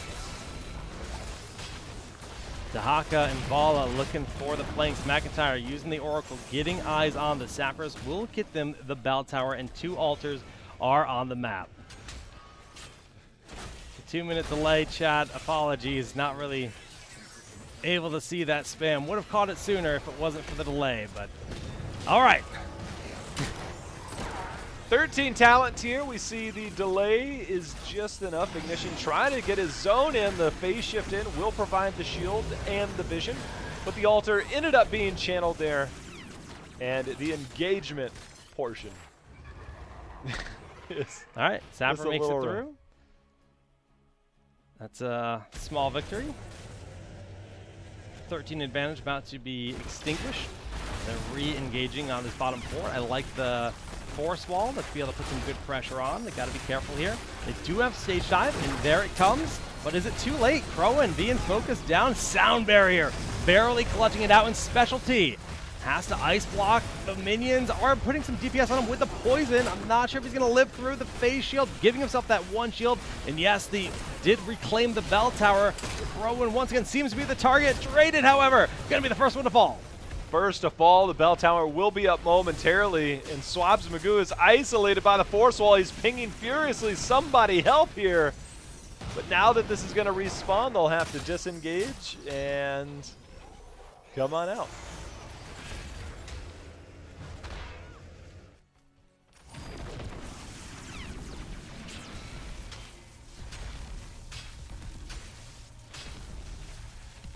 Well, we've got a pretty even game. No surprises. All of our games so far have been very, very even. 26 to 25 in terms of core health.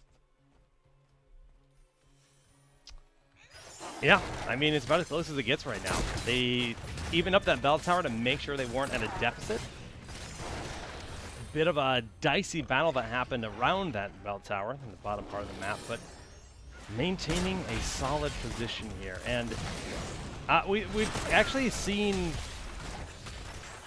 the poison be significant enough to find the kills through Brightwing and Rhaegar, which I find to be impressive. It's probably been mostly traded deaths, if I'm not mistaken. Maybe Specialty died once, but Crowan's he's had his work cut out for him, that's for sure.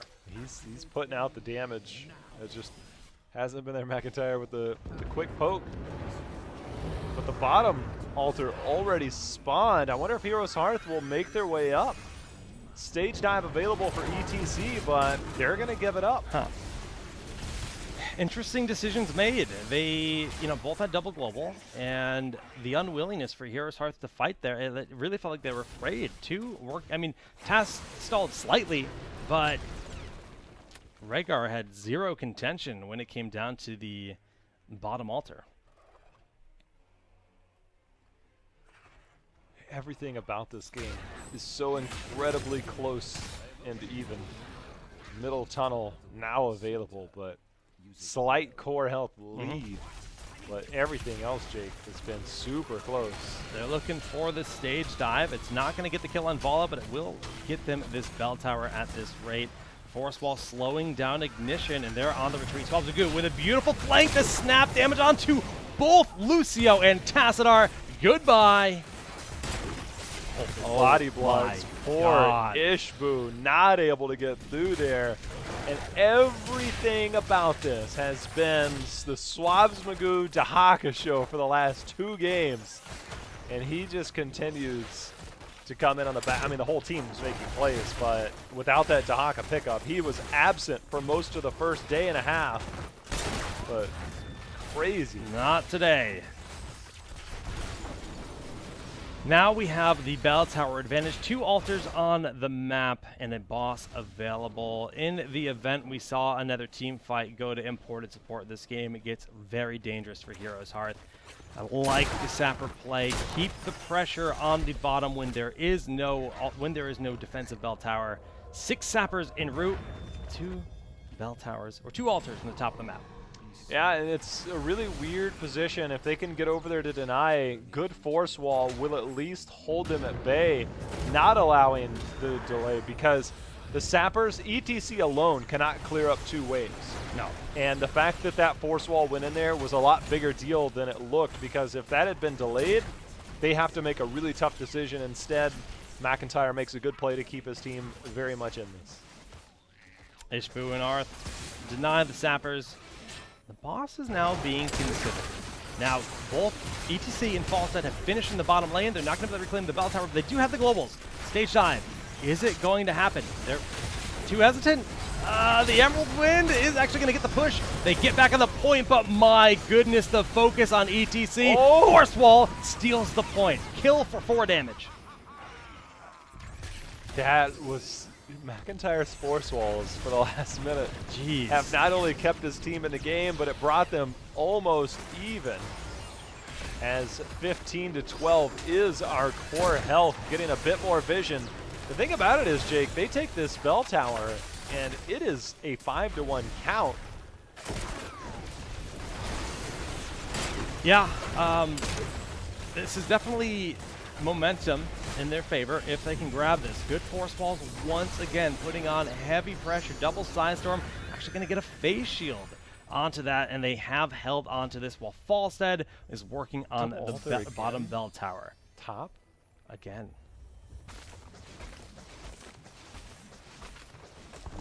Evened up for the moment. I feel like these altars are spawning Quick? quick. Yeah, that felt quick, and very rarely do you see a back-to-back double altar spawn top. Yeah.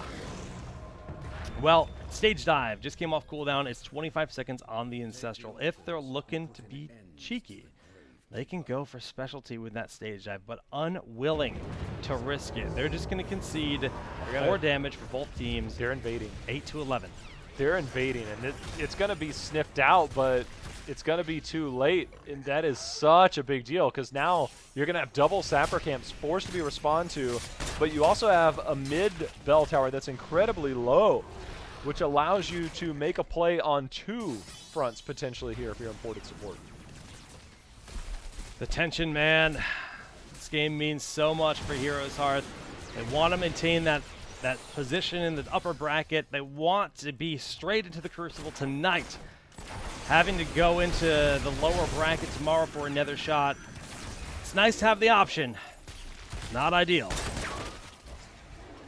Good clear for Heroes Hearth. I mean, Jake, everything experience-wise has looked almost dead even for several minutes. In the core health, only 3 difference. It's close.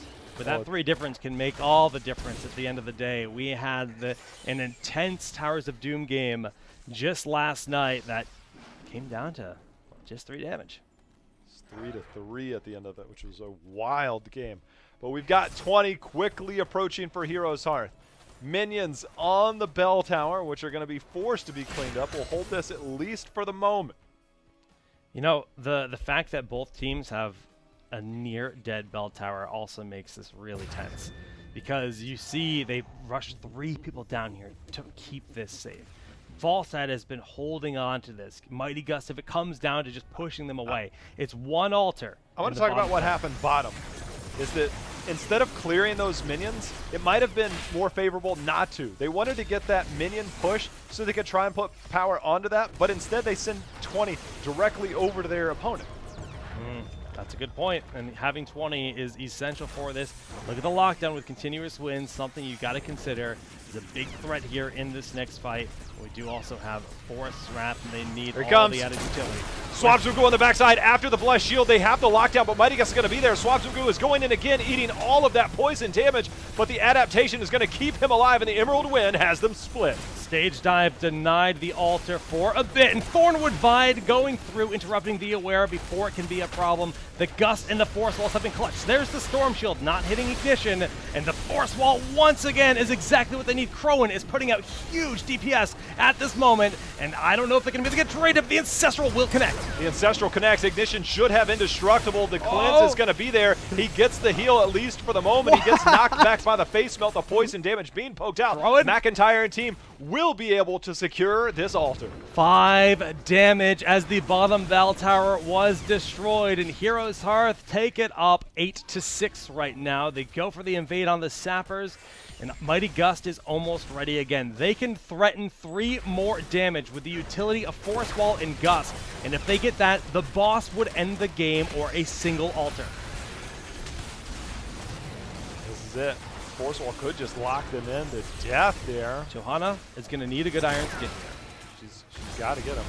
Oh, there's the Gust. Oh, it's not enough, though. The Sappers are Swabs falling. the goo. All 3 damage. Held on. Important support with a powerful defense. Boss timer. Guess what? He's back. Well, it takes 1 altar and a boss at this point.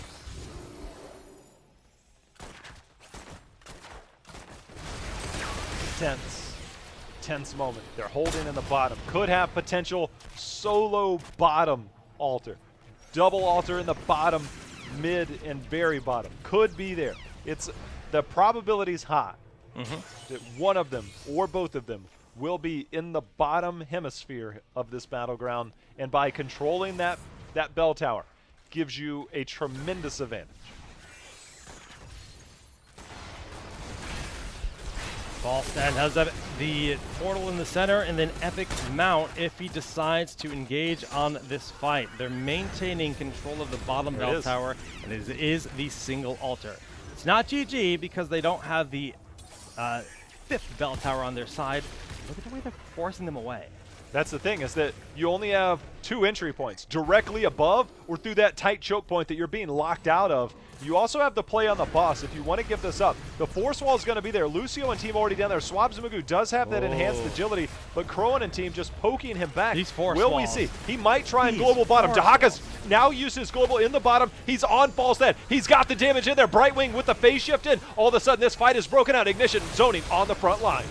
Ancestral has to be used very early onto Johanna, and Crowan is going unchecked right now with all of this damage in the backside. The Aware is getting dangerously low. Gus is going to force him into the corner. Not enough DPS. Continuous wins buying space for the team as Ishbu's looking for the stage dive, but the Rain of Vengeance comes down, forcing out a sound barrier for defense. Brightwing can't quite get the face shift as she goes down first in this fight, making it a 4v5. That damage from Lunara is going to be that much more damaging, but we do see a kill picked up for 1-for-1. The Aware and traded, however, not as lucky. Not as lucky. McIntyre just barely holding on. Swabzamagu and Ignition are here. Stage dive is out, but Crowan is doing so much work as the power slide on to Ignition. The Iron Skin not going to be enough. Indestructible will be there. Swabzamagu doing anything to get a kill, but it is going to be a 5-man team wipe on the side of imported support. And Jake, they are hitting the altar and heading directly to the boss. They're tapping the well. They're making sure they're safe. No chance. It's over. But there is no chance of stopping this. The boss will be destroyed, and Heroes Hearth keep the dream in the winner's bracket alive, bringing us to a game number 4. Towers of Doom just has the best games, man. Your hero's hearth, you gotta be taking a deep breath and Crowan damage, Jake. 100. 61. That is nuts. Once he hit 16 and he had the increased attack range, he danced around and would just put so much pressure. That's why we saw constant phase shifts onto the Vala to make sure and get that shield just there because the poison damage was so much. It was an incredible game there by both teams. Yeah, definitely was an intense game. So, well, we don't want to slow the action down, but we do need to take a break. Desperately need to find water here in the Blizzard HQ. So we're going to go to a commercial break. Get ready for Game 4. Spread the word, guys. Heroes Hearth, is this the start of a comeback, or is imported support going to clutch it out? We're going to find out in just a moment.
Alrighty, guys, welcome back here to the winners finals. We've got Heroes Hearth going off versus Imported, and Heroes Hearth. The favorites coming into this are the ones that are on the back foot here. Yeah, it really feels like they have competition that is good enough to finally stand toe-to-toe, face-to-face, eye-to-eye, and make that strong eye contact that you would have in a tense matchup. Why don't you hop in the lobby, because we're going to Tomb of the Spider Queen. Apparently had view profiles that had joined game. They're kind of close to each other. Didn't make good enough eye contact with that. You got to make eye contact with Crowan. Much love. Anyways, it's been an intense series for sure. Came down to some clutch plays, 160,000 damage. You know, I was even saying I don't know if I've ever early in seen the that game, much in a game, right? by the way. Like, I was like, you know, there's a lot of AoE healing. Chain heal, you've got Healing Totem, you've got Brightwing with Phase Shield, Ancestral Heal, and it's really just Lunara that's Seriously, doing I've DPS. seen a lot of games, Jake. 161,000. Dude, it's nuts. Is that real? It's real. Tomb of the Spider Queen, though. My favorite map. We just had my favorite map, and now we get yours. And this is another Ariel ban, I would imagine, Oh, yeah, for sure. for Heroes Hearth. There's no way Ariel gets through here. Gotta say, though, you know, you took the Ariel away, and it's just been 2 games of Brightwing, and both have looked very good. Not necessarily a map where globals are essential, but we're seeing the ETC ban. I believe there was a medic ban there in the previous games, so I think that might be a little bit more in response to the ETC Malfurion that we see a lot of. This is a map where Malfurion is quite good. The power slide into the root, and they're actually going straight for the medic. Instead of banning it, grabbing it. Tasvala, are they willing to commit to it against the Morales, which I think does well against that style? I haven't seen any mages tonight, have we? I think we saw a Gul'dan ban. Oh, we saw a Gul'dan play in one game. I'm not sure. I can't recall.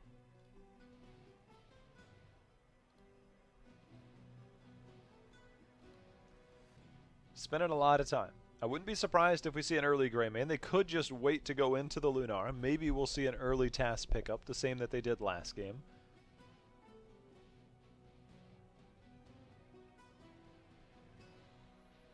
Spending a lot of time. This is a Chromie map, by the way. So there's potential that Chromie could be a thing down the road. And you know what else could be a thing?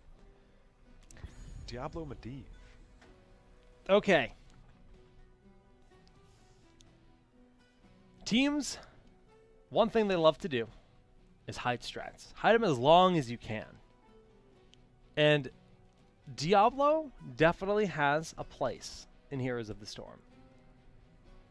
But to pick him this early in the draft, I'm very interested to see what this is. This is not the norm. We don't know if this is double tank. This could be Ishbu, this could be McIntyre. Their winner bracket life is on the line, and Imported is 1 game from entering the Crucible, and they opt to open with Tassadar Diablo. You mentioned Tasvala. That seems good. Is there a risk of Diablo getting banned? I feel okay. So this, Or are they trying to force?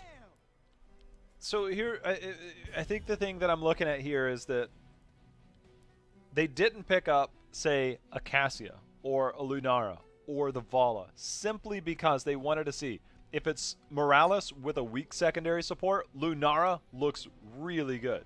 If it's Lucio, Lunara doesn't look as appealing. And so now you might be seeing the Cassia, maybe the Greymane style, but getting the blow-up style composition of the potential. Medivh Tassadar sounds pretty terrible. If you look at it, double shields is fine, but where does your damage come from?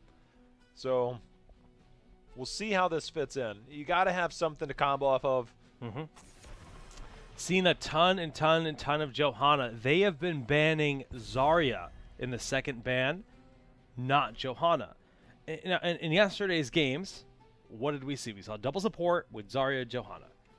And they have just been saying, okay, we'll just grab Johanna, and then Dahaka or Sonya or whatever other bruiser can fit the role, sometimes even better than that Zarya would have, giving them that global. Swabs and Dahaka was wonderful.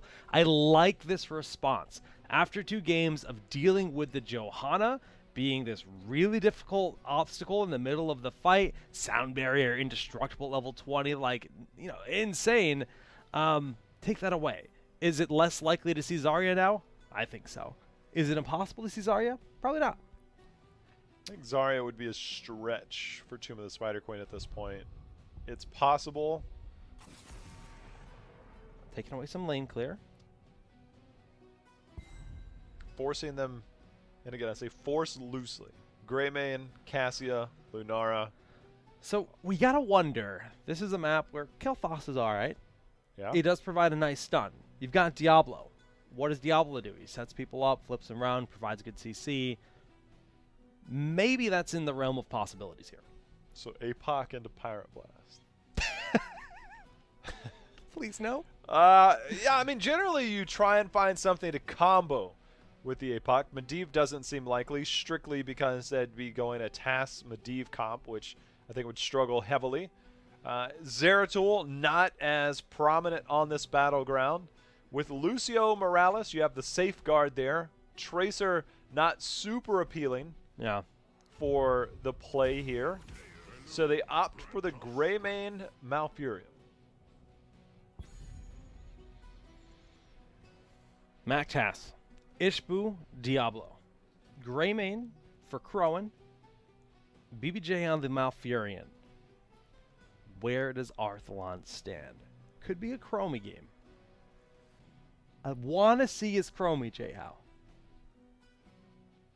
But Chromie against the Morales Lucio is weird because you It have is to weird. consistently hit skill shots, else it just gets healed up, and you have safeguard.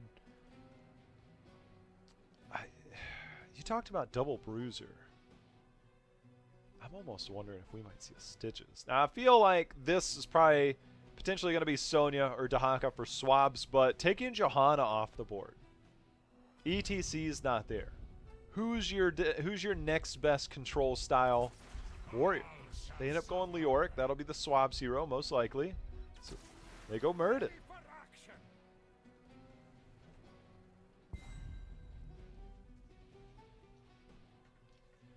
So now you potentially need a solo laner, but I feel like with the Leo Muradin, the Diablo solo front line,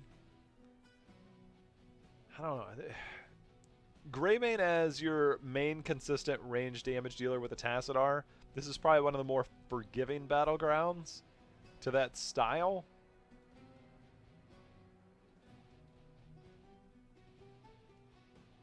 I'm okay. Hit me with that Chromie. It's got to be the Arthalon hero that's left. Could be double warrior. I feel like You look at Leo and Muradin and you think, all right, well, what's our solo lane? It's definitely not. They're just going to go Falstad for Arthalon once again. the minute Entomb comes out, you gust them away. Got good wave clear. You give that double back line. It's not just Greymane back there. Diablo, once he gets his souls up, especially post level 7, does become quite the beefy target.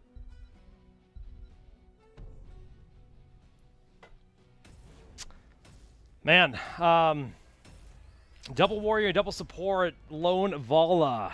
Very common draft we've seen from imported support throughout this event. The Diablo. I mean, they lost the ETC.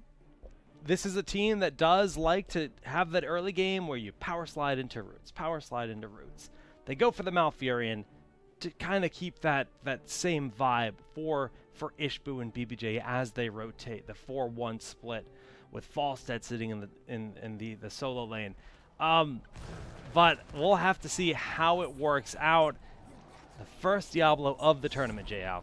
First one, I think that this is the more appropriate battleground you could run him on, as Heroes Hearth finds themselves down 2-1 in this best-of-5 winners final in the upper bracket, as they're going to try and bring it home with this this style setup.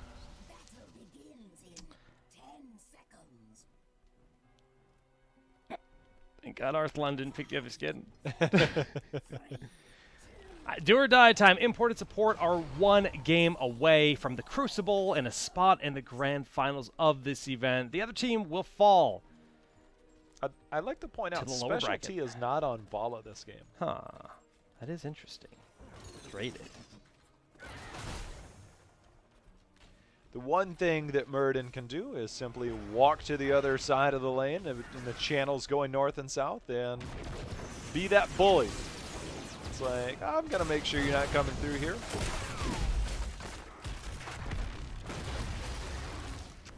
Yeah, it's true. Let's see. Those grenades, ramping them up. Medic going to be hard to collapse on. Diablo going to do his worst throughout this game to be that threat. Swab's move, not really the target that they're excited to collapse on, but specialty. Gladly take the prey. But he's got the boop and he's got the boost. Out he goes. Out he goes. You know, I'm looking at it, when Tassadar and Malfurion were picked up early, I almost feel like instead of Leoric, if you had a hero, if Swabs was comfortable, a Malthael looks very scary against that. I mean, outside of the Twilight Dream, obviously, it could be troublesome, but got the double support there. But they do have Leoric, not a bad hero for this battleground.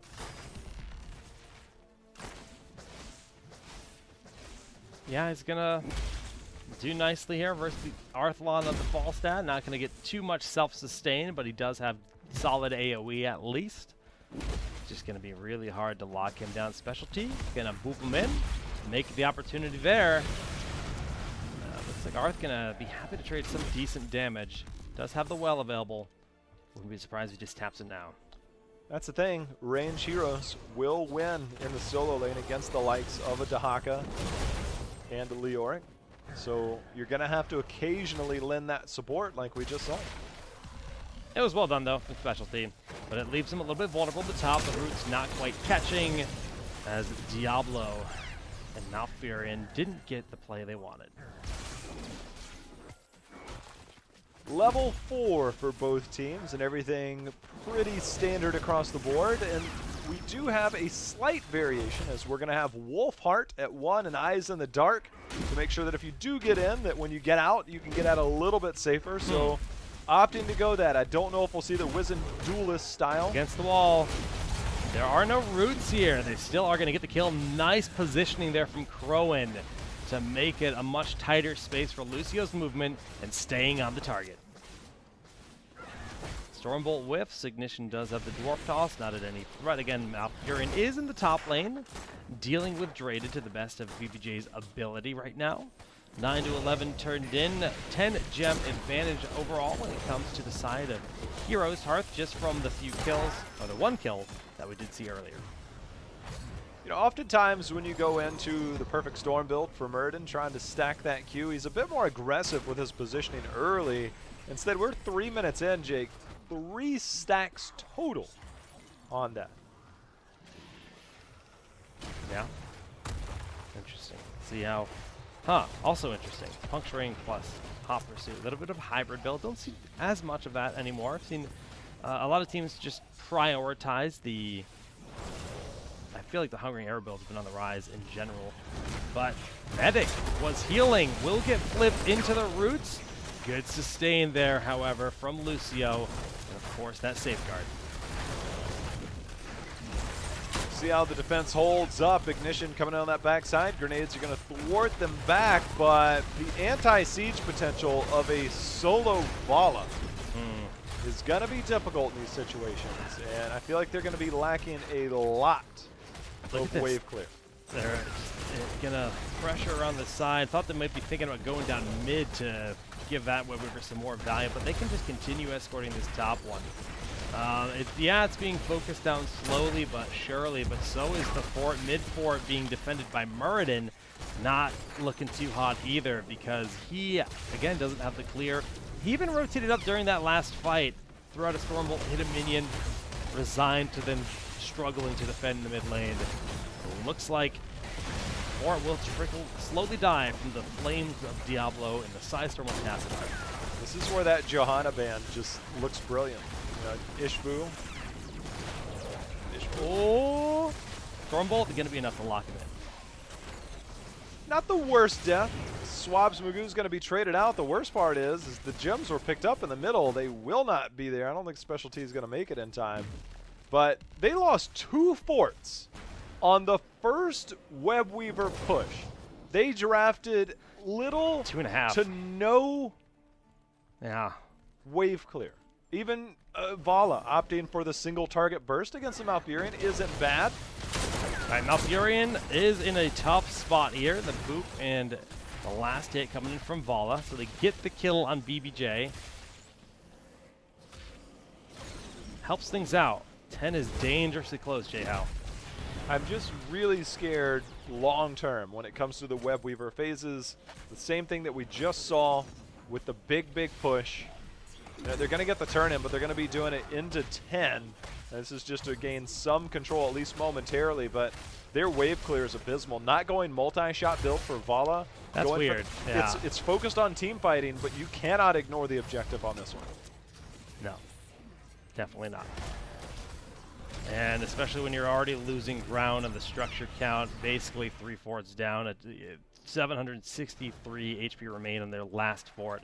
Webweavers are slightly staggered. Top one is already in range of the towers.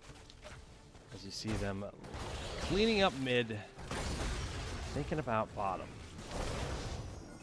The 10 advantage is definitely significant. Apocalypse, Twilight Dream, Mighty Gust. Could be Archon here. McIntyre's thinking about it. Yeah, I really like Force Wall in most situations on Battlegrounds like this because of the choke points basically everywhere. But 10 has been locked in. Stimdro and Vala. March of the Black King as well. No Entomb. As Ignition going to wait as McIntyre will be greeted there. And that is 7 stacks in 7 minutes on his queue. You probably expect a bit more at this phase of the game.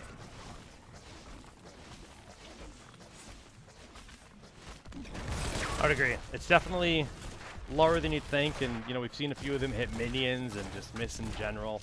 Want to build that up just like that. Not the way to do it. Archon was locked in. Wow, that's interesting. You mentioned, like, I mean, we saw that Force Wall have a huge impact earlier. Auto text followed. Yeah, I was like, spooky green dots. I like the Archon largely for the second dimensional shift. That is true, especially if you've got the repeater The, arrow from Vala. Vala, yeah. Just dodge a lot of the incoming damage. All right, Ignition. Force the dwarf toss away. The root's nearly quadrated. 24 gems from an Arthalon attempted. Will be successful. Who has all the gems? 27 on Crowan. They've made up a little bit of the experience deficit has imported support, so they're staying in the game for now. They're going to be focused more towards the team fighting, but we've got to see our big breakout. It's 2 kills to 2, but they've mostly been just kind of resident picks that haven't had huge impact just yet. Ignition looking for a big flank. Yeah, looking for the flank. Traded via Arthalon. Traded's getting the better edge of that, and we see the heals coming from BBJ. Crowan maintaining a pretty forward position as they're getting nice damage on swabs. 13 almost here for Heroes Hearth. We're going to see if they can try and use that to their advantage to get the turn in. They're sitting on a lot of gems. And in the meantime, imported support has managed to pick up enough, and Crowan does sneak down to the bottom and turn in. You lose track of the gem carrier, and well, that's what happens. Turn in just happens under your nose. Not a single mercenary camp considered this game, it feels like. It feels weird, right? This is going to be a 13 advantage with a Web Weaver push, so we'll see what they can do. Naturally, as you push in, without a tool like Force Wall to protect your flanks, they need to be cautious. They do have Mighty Gust. I'm telling you, the anti-siege damage is going to be so bad that we're going to see a lot of push. I mean, the mid one's still at 60% health, and top and bottom getting free reign. Yeah, Lucio's looking at top, Leo's at bottom. 3-man defense and mid right now. 2-man defense. I'm seriously worried. I mean, they might lose a keep here. I would never say that about a 10-minute Web Weaver push. Yeah. It seems less likely. Obviously, top has died.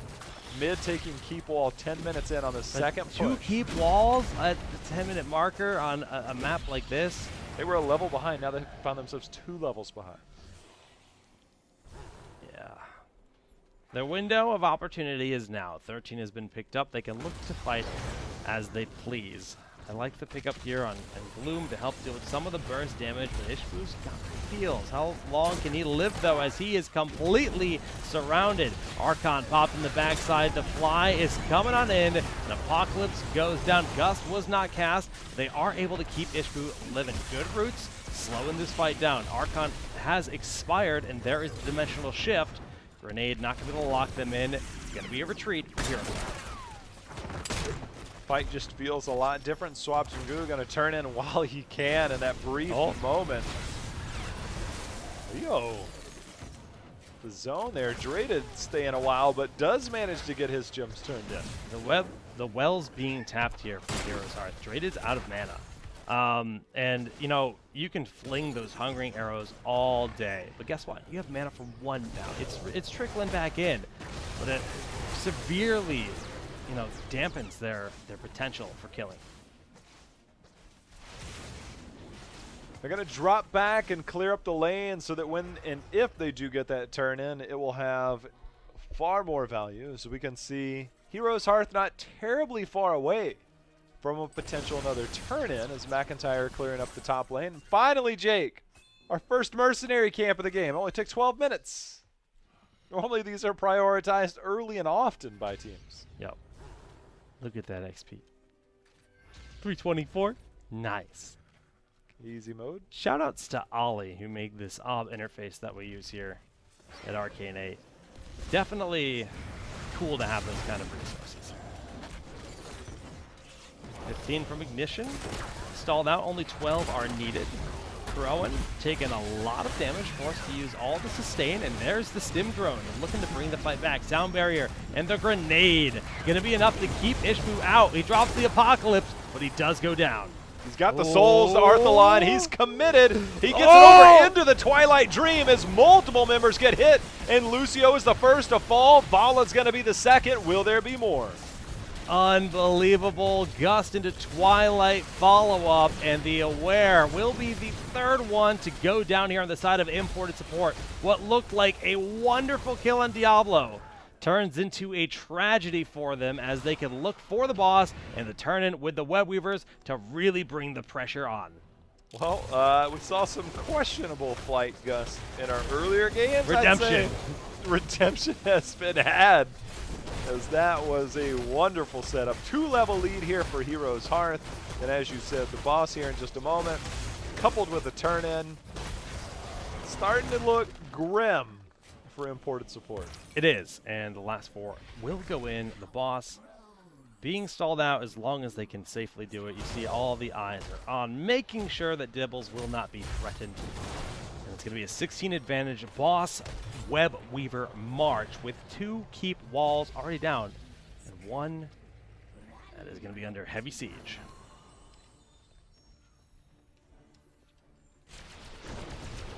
Top lane pushed out. Top keep most likely gonna go down. Arthalon pushing bottom, and this Web Weaver already up. Jake, are we looking at double keep play here? I think so. This top keep is dead, right? But they can't just let the boss walk up to their core with full health and a Web Weaver behind it. They need to put some effort into it. Falstad in the bottom lane, tearing through that keep as well, and 16 is still not here. This game is all but in the bag, it feels like, for Heroes Hearth. They just gotta swipe that credit card inside their chip and look for the Gust. The Apocalypse gonna be enough to get the kill on Medic with the Twilight Dream finishing the job. Redemption has been had. The boss on the core. You don't draft any wave clear at all, Jake. and Good you don't march, even- good march. it They're gonna get doesn't Ishbu. even There's matter. not enough No. souls. Maybe they hold. Maybe they hold. Yeah, but 2 keeps down. Oh, Maybe they don't hold. watching the action, probably a better idea. T2. Crowan, though, if Crowan goes down, Ah, they've got the shields for Mac, and Mac doesn't have D-shift. They're going to get the trade. Leo does go down. But yeah, Lucio's doing his darndest here. if only he could boop the boss over into the keep. Jake, we are heading to a game 5 after a early 2-0 lead by Imported Support is now Heroes Hearth taking the last 2. What more can you ask for? A game 5 for the Crucible spot, for the chance to be a pro gamer in HGC. Heroes Hearth, they found their groove. The Johanna ban worked out wonderfully for them. It really seemed like a meaningful difference in that game. The Diablo, I was worried, but it accomplished a similar role to ETC. And the time that he died and able to come right back to the fight, you know, in that mid lane, like, he wasn't needed, but it still let them really put the pressure on, immediately start the boss, right? You know, you can make super aggressive calls when you have that one death not be an issue. But Lucio Morales, no damage, neither contributes to wave clear. Yeah. Vala opting to go Hungry and Arrow build at 4, not into multi-shots. I didn't like the contribute Yeah, to the wave the clear. clear was bad. They had 0 wave clear. The Johanna ban was great. Going into Muradin, who doesn't have the wave clear. Nobody, not even I said the Stitches. Stitches has some semblance of wave clear, kinda. But not having any wave clear, and when your first web weaver phase gets 2.5 forts, the second one rips through keep walls. 2 keep walls. Lucio Morales looked rough that game. It did. And, you know, it's interesting because Imported Support last night, what they revealed was that composition where they have the 1 assassin, Johanna, Zarya, 2 supports, right?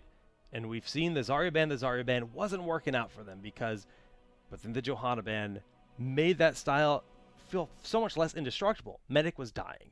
Lucio was dying. They didn't have the continuous peel, the blinds that were shutting down, because mages aren't prominent or prevalent right now. I don't know why, but And you know, all these auto attack heroes just blind him with Johanna. He has a huge impact on the games. Dragonshire is my guess. Sky Temple is going to be the 5th and final game of the series. It's on. Globals. I mean, we've seen these Ariel bans. I think they have to happen, right? But The Ariel Global at 20 Dahaka, is Brightwing, threatening. like Falstad, the Ariel 20. If you, said did not, globals. if you did not see the clip, it's not a true global. But what's the range on it? It's not as far as a flight. It's across the sky. Across the sky. McIntyre picked up the level 20 Ariel flight. Perfect time. Flew ahead of the enemy team that was retreating, and detainment struck It was perfect. someone. It was actually hilarious. Perfect. I took my headset off and you cackled. I loved it. I absolutely loved it. Even the players on numerics typed the lulls into the chat. Like in the in-game chat, they were like, that's pretty good. That's good. You gotta respect that, right? I mean, it didn't change too much in the end result, I feel, but it was still definitely interesting to see. One more game, but let's take a look at the bracket. Heroes Hearth versus Imported is underway. We will have one winner to secure their spot in the grand finals. The team that loses this game goes to the losers finals, and then tomorrow, the final day of open division playoffs in North America starts with Donkeys R Us and Team Numerics. Winner of that faces the loser of this match, and that losers finals is the other spot in the Crucible, right? Huge deal to be able to survive, make it to the losers finals, and then fight to join as the second spot. But we're about to find out what the first spot is going to be with this game. Shh. Streaming in progress. Is it? Are you sure? JL, I'm dying. Right above your head, man. In the background. In the background. Oh, there's a sign. Shh. Streaming in progress. You know, we've had a pretty eventful playoffs. That's I think that the expectations yesterday were simply that Heroes Hearth was going to roll over everybody. We expected Donkeys to do better. Imported Support ended up clearing them out pretty quickly. Numerics had a good showing. But we had a pretty amazing series to start the day, and we had really good action overall. I thought yesterday was pretty exciting. But day 2 Oh my god. has been even more exciting. Team Numerics coming out with their Cho'Gall play. If you guys missed that, definitely a threat tomorrow in our last day. Donkeys R Us coming out looking like a new team compared to yesterday. They figured it out. They figured whatever for now. was going on last night in the last cup. Tonight looked like the Donkeys lot. R Us. It did. We expect. But then we get 2-0 to start the series for Imported Support against Heroes Hearth. Yeah. Heroes Hearth coming back, winning on the next 2. Best of 5. This is our nightcap. It's been pretty amazing night so far. Every time you say Sky nightcap, I Temple. just picture Jay Howe wearing a little night hat. I do. Oh, okay. Oh, good. Sky Temple to decide the first team to go to the Crucible. I'm pumped, Jay Howe. I'm pumped. We know to expect things like an Ariel respect band. It's been the theme, and it's definitely warranted with a player like the Aware on Ariel. We saw the ETC ban in the last game coming out from Imported. Oh. And the Diablo pick worked out. Now, Diablo is pretty solid on Tomb of the Spider Queen. He's okay in Sky Temple. I wouldn't say as good. We'll see if they stick to their guns with that ETC ban again, or if they're going to try to run the global game. Ooh, they're swapping back to their medic ban. Yeah, they're like, look, we're going to ban it from you until we play it. And then we're like, oh, wait, we actually don't want to play this. So ban it out. Now, I wonder if we'll see the priority. And we've already talked about it in earlier games, is that Imported, their drafts have been really on point to limit what they want to see crowing on. And I feel like the Lucio pickup last time was to deny a potential Malthael, or the Lunara ended up biting them as the Morales. Are they really going to consider not banning Ariel here? Maybe Ariel has less structures to detainment strike. But Cho'Gariel, dude. It's Sky Temple. It's Imported. They do it on Curse. They do it. That was Numerics. We've seen Imported do it. We have. It's been a while. It's been a while, but we've seen them do it. We won't see it this time. Not this game. I think, regardless of Cho'Gall, Ariel is too much of a threat with the Aware. I'm going to throw this out there. I wouldn't be surprised if this is a first pick Brightwing. Ignore the Vala. It's Brightwing or Vala in my mind.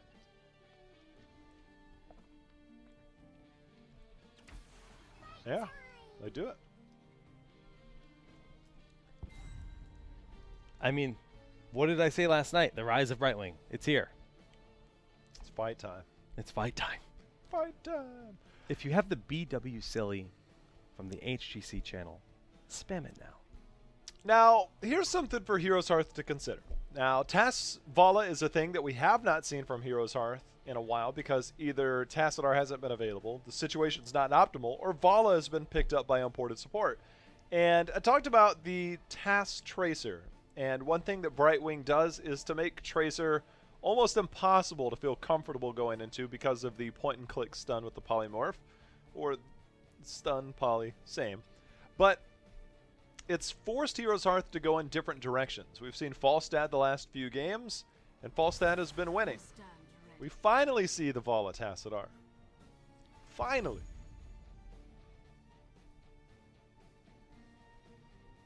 I'm excited, man. When you can put Crowan in a hard carry situation on a hero like Vala, it feels like a super rare situation for Heroes Hearth. They're not often given that opportunity. They open the draft with it here. Brightwing, great for your global. Great for the support. ETC's still on the table. Imported's played a lot of Vala. I wonder what their backup option is going to be here. I wouldn't be surprised if they hold their damage dealer until the second go-round. Maybe pick up a second support. Nope. They finally get the Zarya they've been getting Man. banned out against. And, you know, okay. We've seen the Zarya banned twice, and then Johanna banned in the third game. Do they have to ban Johanna here? Are they actually that afraid? Because the blinds have been really nice. The blinds complement Cassia. You get this super beefy comp with Iron Skin and Brightwing and Zarya Shield, and then another support. It would just end up being Johanna and Rhaegar, or Lucio, or whoever else they decide to throw in that mix. And I think they have to ban Johanna.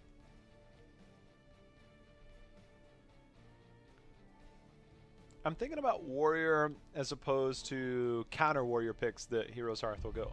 Arthas is good because he has built-in physical armor. However, Arthas generally likes to have his Frozen Tempest on when people are around him, and Zarya just pops your bubble and gets free energy. So they do ban the Johanna, which means that secondary support for imported has to be For imported? Lee. Lee. Lily. The blinds. I doubt it, but we'll see. It does do well against auto attack style heroes. If you go into a Vala Falstad, the Lily suddenly has a lot more value. Falstad. Take it Or away. take Falstad out of the equation. What, 2 or 3 games in a row now Arthlon has been on the Falstad. And that is a global response they've often looked for. We have not seen them play a lot of Dahaka at all. As of recent, McIntyre has most commonly been put on the secondary support, being Tassadar. They go Arthas, Lucio. This likely means that it's once again the 5th slot being Arthalon. Likely. He could play Tass if they wanted to put Mac on something like Dahaka. I'd like to see, I mean, if they end up going to Haka here, it would be a pretty heavy front line. And I doubt, I'm sure Swabs will likely be the Zarya hero. I imagine we'll see another support here. But who's their front line? Do we see an ETC? A Stitches, perhaps? I could dig the Stitches.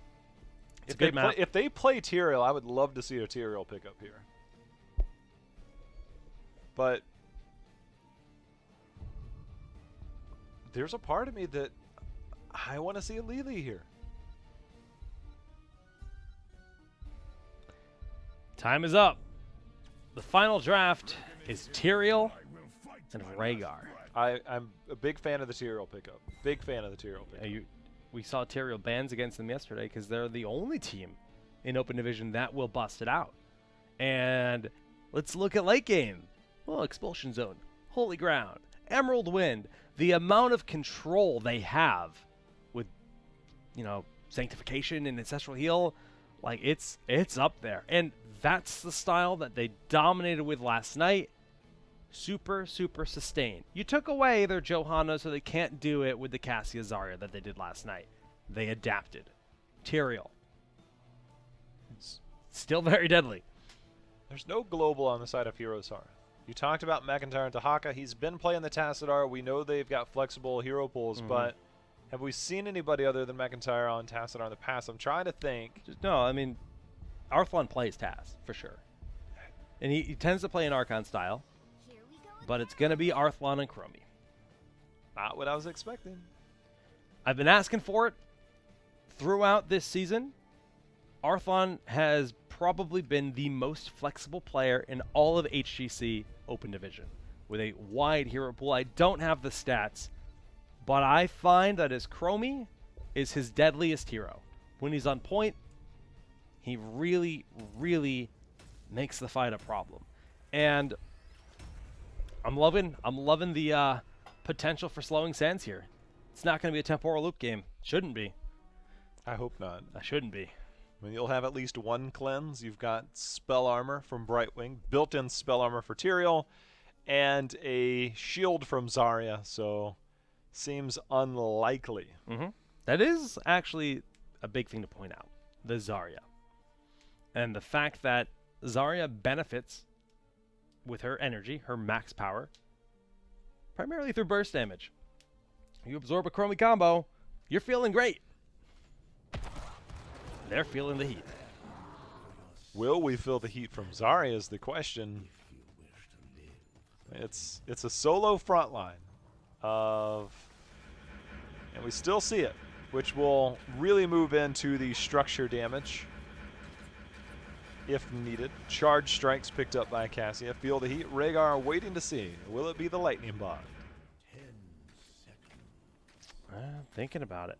There it is. Lightning bond picked up for Rhaegar.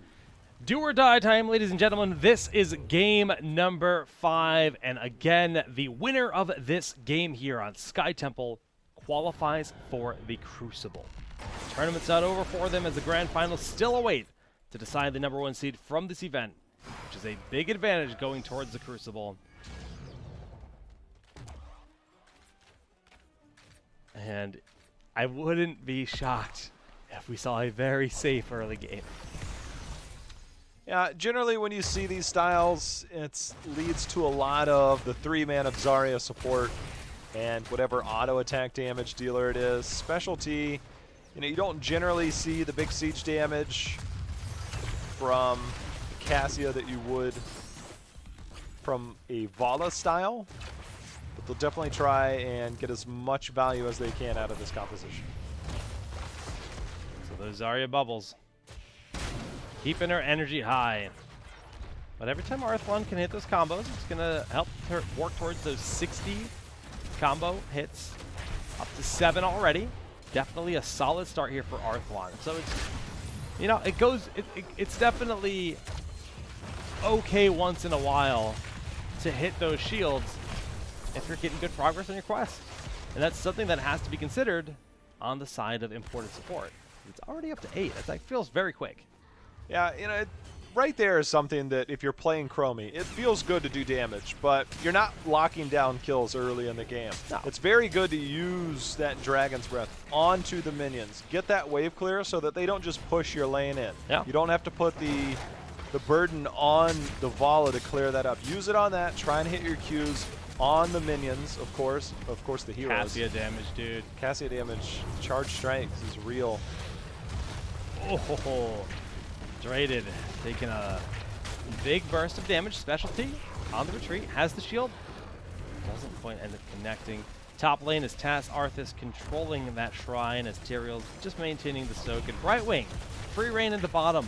An additional lane of XP for a short while. The phase shift is executed. Polymorph and kill onto Arthlon. Very nicely executed there as they do get the first blood of the game. Imported support, Jake, you said it. They got that extra wave of XP bottom. They'll now continue to channel the rest of the middle temple.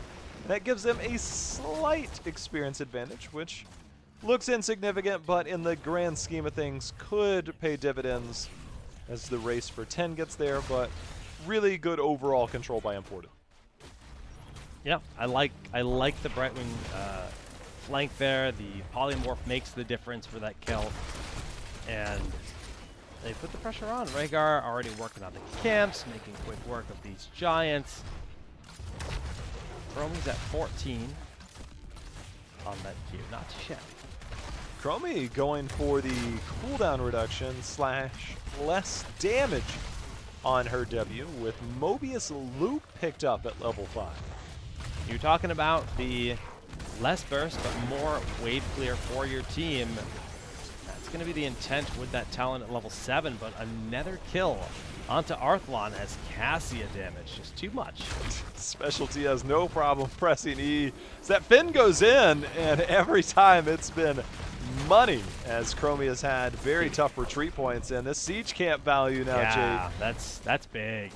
If they get this well, that's mega big. But there is still a siege camp available to be collected here on the side of Heroes Hearth, and they'll look to do that now.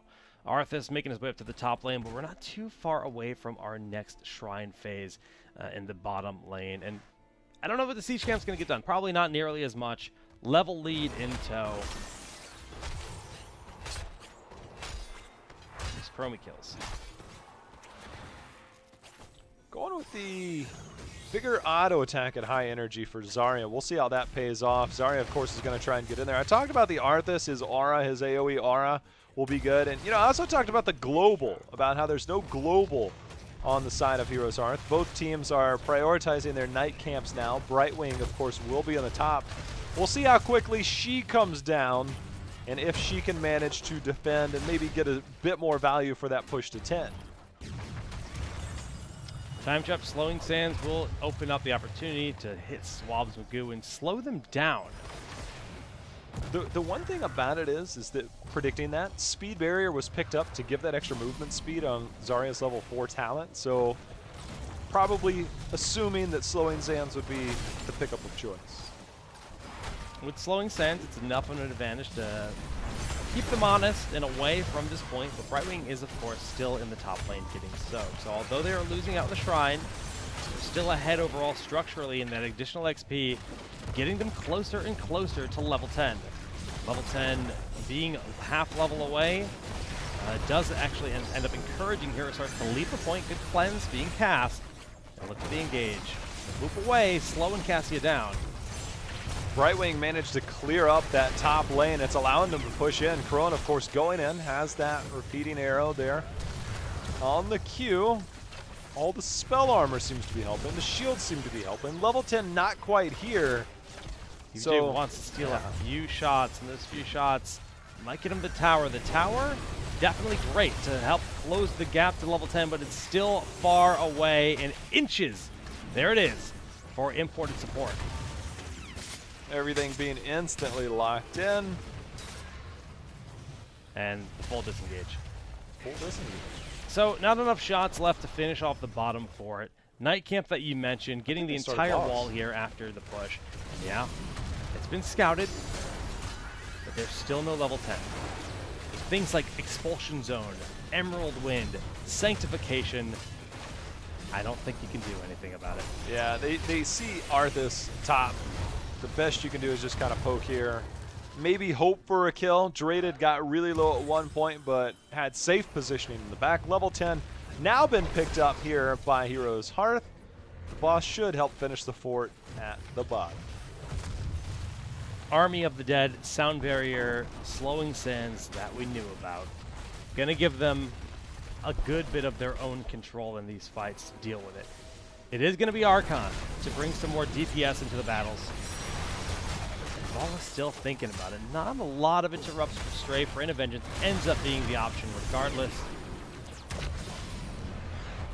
Mobius loop on that disengage. Zarya walks away with no shield. The Dragon's Breath hit, and her health bar just barely goes anywhere. I know, it's like, did it hit? It's like, I need wave clear, but I'm going to lack damage. I think... Oh, that PBJ can't be must be lagging. Yeah, that's unfortunate timing to say the least, because Lucio just kind of stopped the beat. The beat stopped coming. So that's unfortunate. That will be a dead Lucio. The chance of BBJ surviving would force Sound Barrier. Not sure if that's There might be a blessing in worth it. All right, he used a Sound Barrier. Gets out. Gets out. Probably not the ideal situation you want to use that, but Definitely not. But it's 70 seconds. It'll be back. Tail end of the next Shrine phase, maybe. We'll see. Siege camps colliding in the bottom. Structurally, slight advantage for Imported in that half-level lead in their side. Two Shrines. Do they split? if I'm Imported, I'm okay with splitting here, but you still have the global, so you can play around that. I wonder if we'll see Brightwing try and solo the mid-temple as she's moving towards the vision now. Likely move over towards that temple and then phase shift down as needed. Actually, she's not even going to channel it. She's going back up, going to get one more minion wave to try and get 13. Yeah, she might be forced to phase shift here as they are collapsing. The Rain of Vengeance hits Rhaegar, finds the kill. Crowan booped or gets the save from the boop onto specialty, but on the backside does end up going down. That's the Rhaegar and the Vala dead in this fight. McIntyre just a shield bot in the back with the little HP he has. The slowing sands trying to buy space for the team. Arming the Dead is gone and out, but Ignition pretty low. The W is going to barely do nothing because of the pixie dust. We still have the contest over the bottom for the moment. I think Hero's Hearth is willing to concede this, rotate up, try and make sure they don't lose out on the shots middle, but again, that will allow Brightwing to assume control of the bottom temple so that 4 members of imported support can contest the mid one and see if they can maximize their efforts with the global. 13 is very close here, essential for Hero's Hearth to be able to fight on an even footing. Crone getting knocked into an odd position. Fortunately, no one able to follow up in that instance. Ishbu's mana doing all right. You know, he's got to really maximize that Frozen Tempest when available. Howling Blast connecting, and that's nice damage onto Specialty. But back behind Ignition, gonna be hard to hit those Chromie skill shots. And you see Ignition always staying in front until he moves forward towards Crone. Rain of Vengeance buying time. There's the E, and Specialty is gonna need the Ancestral. It does connect, but Sound Barrier's there as well. Sound barrier is out, and they're putting the pressure as the Emerald Wind is going to keep Ishbu isolated, as well as the Expulsion Zone. Talk about being trapped there. And that is going to lead to the takedown onto Arthas. Another half a temple to be channeled. Imported support taking advantage of that global check. They are looking on point by controlling this map. And that experience gap is now a big one. 2 shrines, global soak from Brightwing, and multiple kills ahead from that last engagement. A lot of it was 13 not ready for Hero's Hearth, but now it's 13 to 15. And I mean, I'm not saying things are getting desperate, but ooh, we have a disconnect. See if that leads to a pause. It does lead to a pause momentarily. Both sides, a little bit of issues here, but well, tense moments for sure. If you guys are just tuning in, I mean, the internet is also getting stressed out as we've had 2 disconnects now. But thank you all for tuning in to the Open Division Winners Finals. Hit the follow button here on Arcane 8. This is day 2 of 3, and man, I'm just, the Brightwing Global is making such a big difference right now. The Cassia damage, just look, what has the total DPS done? Cassia's at 38,000, 28k for the Chromie. The Chromie value hasn't shown through yet. yeah, It 42 stacks on the queue. Once you Out of 60, yeah. Yeah, once you get there, obviously, I think you hit a pretty big damage spike while having the clone. Pump out some of that damage. It does help quite a bit. Again, the Mobius loop, you know, we've seen the lack of damage, the lack of pop for that. It could be a response towards the Zarya shields as well, because Maybe you get more consistent poke. It's a little less damage, but it requires you to hit more skill shots, which is always the case with Chromie. So yeah, it does make it a little bit tough. But getting that pick, the Ancestral onto Cassia, really kept her in the game, because she went in for the Fen, and it's like, wait a minute. Not in my house. because she got booped away from the fight, and the Ancestral, I mean, it got there in time. That definitely kept the dream alive in that situation, but a lot of close calls across the board. Disconnect still in play. We're waiting for Draded to return, and once he's back, we'll resume the game. But, man, just looking at the map, he's almost here, is the update. There's a lot of experience waiting to be collected. And by that I mean mid, bottom, and top fort are all still standing on the side of imported support. So in the event, we can see Hero's Hearth find a window of opportunity. Blow up one hero. It's enough to put the pressure on, destroy a fort, right? Maybe rotate, grab a mark camp. Close the experience gap by a level. Doesn't get them out of the mess they're in right now. They're about to be down 16 to 13. The chances of them finding a fight pre-16, slim to none. Imported's just not going to give them that opportunity. And looks like he's back. So as soon as they're ready, we're ready. I'm always ready. But, all right. Hero's Hearth confirmed they're good, so back at it. It's basically Merc phase. Boss is up in just about 1 minute. So, again, you talked about the expulsion zone. Level 16, as you alluded to a moment ago. Holy Ground will be online for Tyrael. Oh, geez, yeah. Emerald Wind. It makes risky boss calls or the desperation boss calls even more risky because of all that. You talked about the XP value. Gonna burst down this fort real quick, or at least try to. Yeah, I mean, they've put on some good pressure. It's still meaningful at the end of the day, but 16 is here, so they can't overstay their welcome. Earthgrass Totem to further complement that control. Holy Ground in the mix. They're going to go grab the Giant Camp, and the boss is also up. Got to give a lot of credit to the boss net ban in this game. That global advantage has been, you know, I was super curious if they were going to consider running the Dahaka, putting the Tassadar onto Arthlon, and they just did not do that. This boss is well known, it's happening. They fully expect that's the case. There's just no, if you attack, lose, and have the boss picked up against you, you pretty much lose the game. The scary part now is that if the boss gets any bit of damage in that bot lane, this bottom temple will do damage to that bottom keep as it attacks the closest structure target. Forts first, of course. Let's maximize this push. Get bottom lane pushed, go down, get temple, get the first keep of the game. I love the approach here from Imported. I just hope they don't overstay their welcome. Okay. Walls down. 16 is needed. Unfortunately, McIntyre did not succeed in destroying this. The Aware managed to continue holding on to the top fort. That XP helps with 16 a good amount. Where are they going? Considering their options, maybe collapse on Brightwing. The Watchtower reveals the approach, and Brightwing is pixie dusting back to safety. They're going to finish off the fort, collect level 16, and try to fight here on the bottom shrine.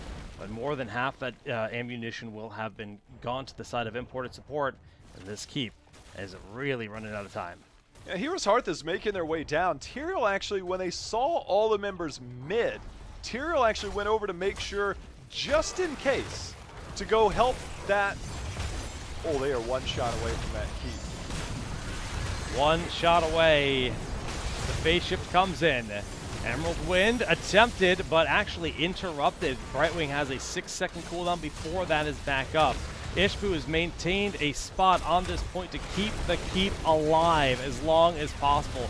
Oh, time trap, looking for the combo, but actually not going to be enough. That expulsion zone is locking them in. Tassadar, the first one to fall in this fight. Sanctification getting some big value as well. Swabs Magoo, he's getting very low, but he's got that shield available, and feeling the heat is going to be Arthas as he walks away and getting that big old beam with that level 7 Crowan in a rock and a hard place as he's going to go down. Bottom keep is down. Jake, they might try and go for game here.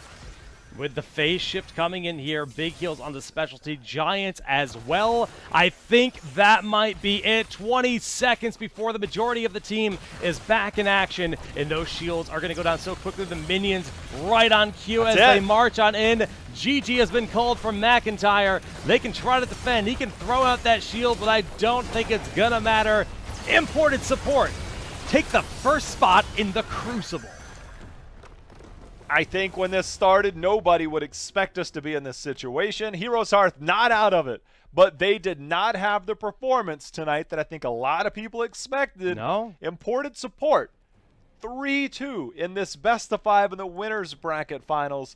And as you said, our first participants in the Crucible, seed yet to be determined during the grand finals tomorrow night. Yeah. But this is a huge statement to not only the pro teams watching, but to Heroes Hearth and all the fans out there that expected Heroes Hearth to run through this. And, you know, we look back at Phase 1, Imported Support had the best results. They showed up when playoffs rolled around. They played fairly well against Naventic, now Lag Force, in the Crucible and Phase 1 playoffs, but they didn't quite make it. Now they have another chance. It's exciting to see them find their footing, find their drafts, and make it work. Who would have thought that Cassia would end up being one of the deadliest heroes in their picks? We're not seeing a ton of teams playing Cassia in Open Division, but when they had this Cassia, the Zarya, it's their own play style. It's funny because the Aware, you know, we saw so much RL bans against the Aware during our first season of Open Division. Went through quite a bit and did not get banned out. First game, Heroes are like, we want no more of that. They would ban out the Zarya because they respected the Zarya. They recognized the compositions, and Imported Sport always found a way to have a fallback option, have something else that they could rely on. Obviously in this close series, they dropped a couple games, but it's the end result that matters, and it's the fact that they now know this weekend they will be playing in the Crucible, and they did so in really impressive fashion, and it leaves a lot of question marks for Heroes Hearth. Is they've just kind of run through most people, including the teams that are here in this playoffs. Every single time that Imported and Heroes Hearth faced off in the finals throughout the league, Heroes Hearth won. 6 victories out of 7 for Heroes Hearth, only losing to Players Unknown, literally an unknown team, called Players Unknown in the first cup. But Imported showed up to these weekends. And it is good to point out that some teams perform better in an isolated weekend where everything happens that one night, whereas other teams that can have the time to prepare, study their opponents, and form compositions and drafts ahead of time in a single weekend, where one night, next night. It's a little bit different, I feel, here with the WLM bracket than what you typically get out of the other matches. And I don't know, but I'm excited to see Imported take it. Let's take a look at the bracket, as we do have the updated standings here. What we have tomorrow is Donkeys R Us versus Team Numerics. Jayhow, where does it go from there? It goes directly into the losers finals, where the winner of that will take on Heroes Hearth. The winner of that guarantees themselves a spot in the Crucible, and then they go on that they would face Imported Sport in the grand finals. And so when you think about that, is that the second game tomorrow night will guarantee you a spot in the Crucible. The final game of tomorrow night will guarantee you the pick of, between Even in Death and Lagif.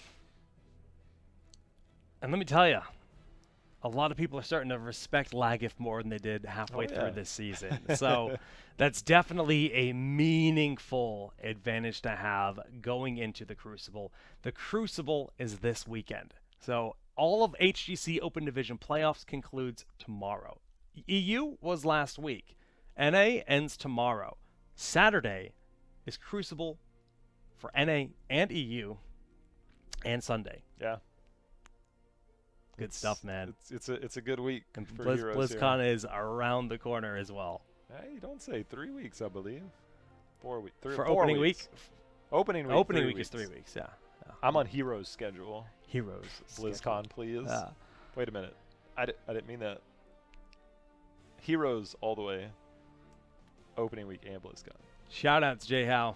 Shoutouts to Blizzard for having us this week. It's been a fun experience. Community team is just remarkable the way that they take care of us. They've allowed us to set up here, have a place to cast, to do all that we do, and then of course Crucible this weekend. Can't do it without them. Can't do it without you bringing all the equipment and going through all the trouble to do the production, and not even trouble, but it's been interesting. It's been a fun time so far, and I'm super hyped looking for tomorrow. Got to echo that. Big shout outs to Blizzard making this possible. Being out here to prepare for the Crucible and casting the playoffs all this week is just like you're in the zone. You're in Blizzard world. You're in the experience, and I'm excited to see who our Crucible teams will be, or at least the second one, as a big congrats to Imported Support, earning a hard-earned victory in that series. Thank you all for following, subbing, and supporting Arcane 8 in our quest to create dope content for Heroes of the Storm. That's going to do it for tonight. Tomorrow, 6 p.m. Pacific, 9 p.m. Eastern, we'll return to finalize Open Division for 2017. We'll see you then.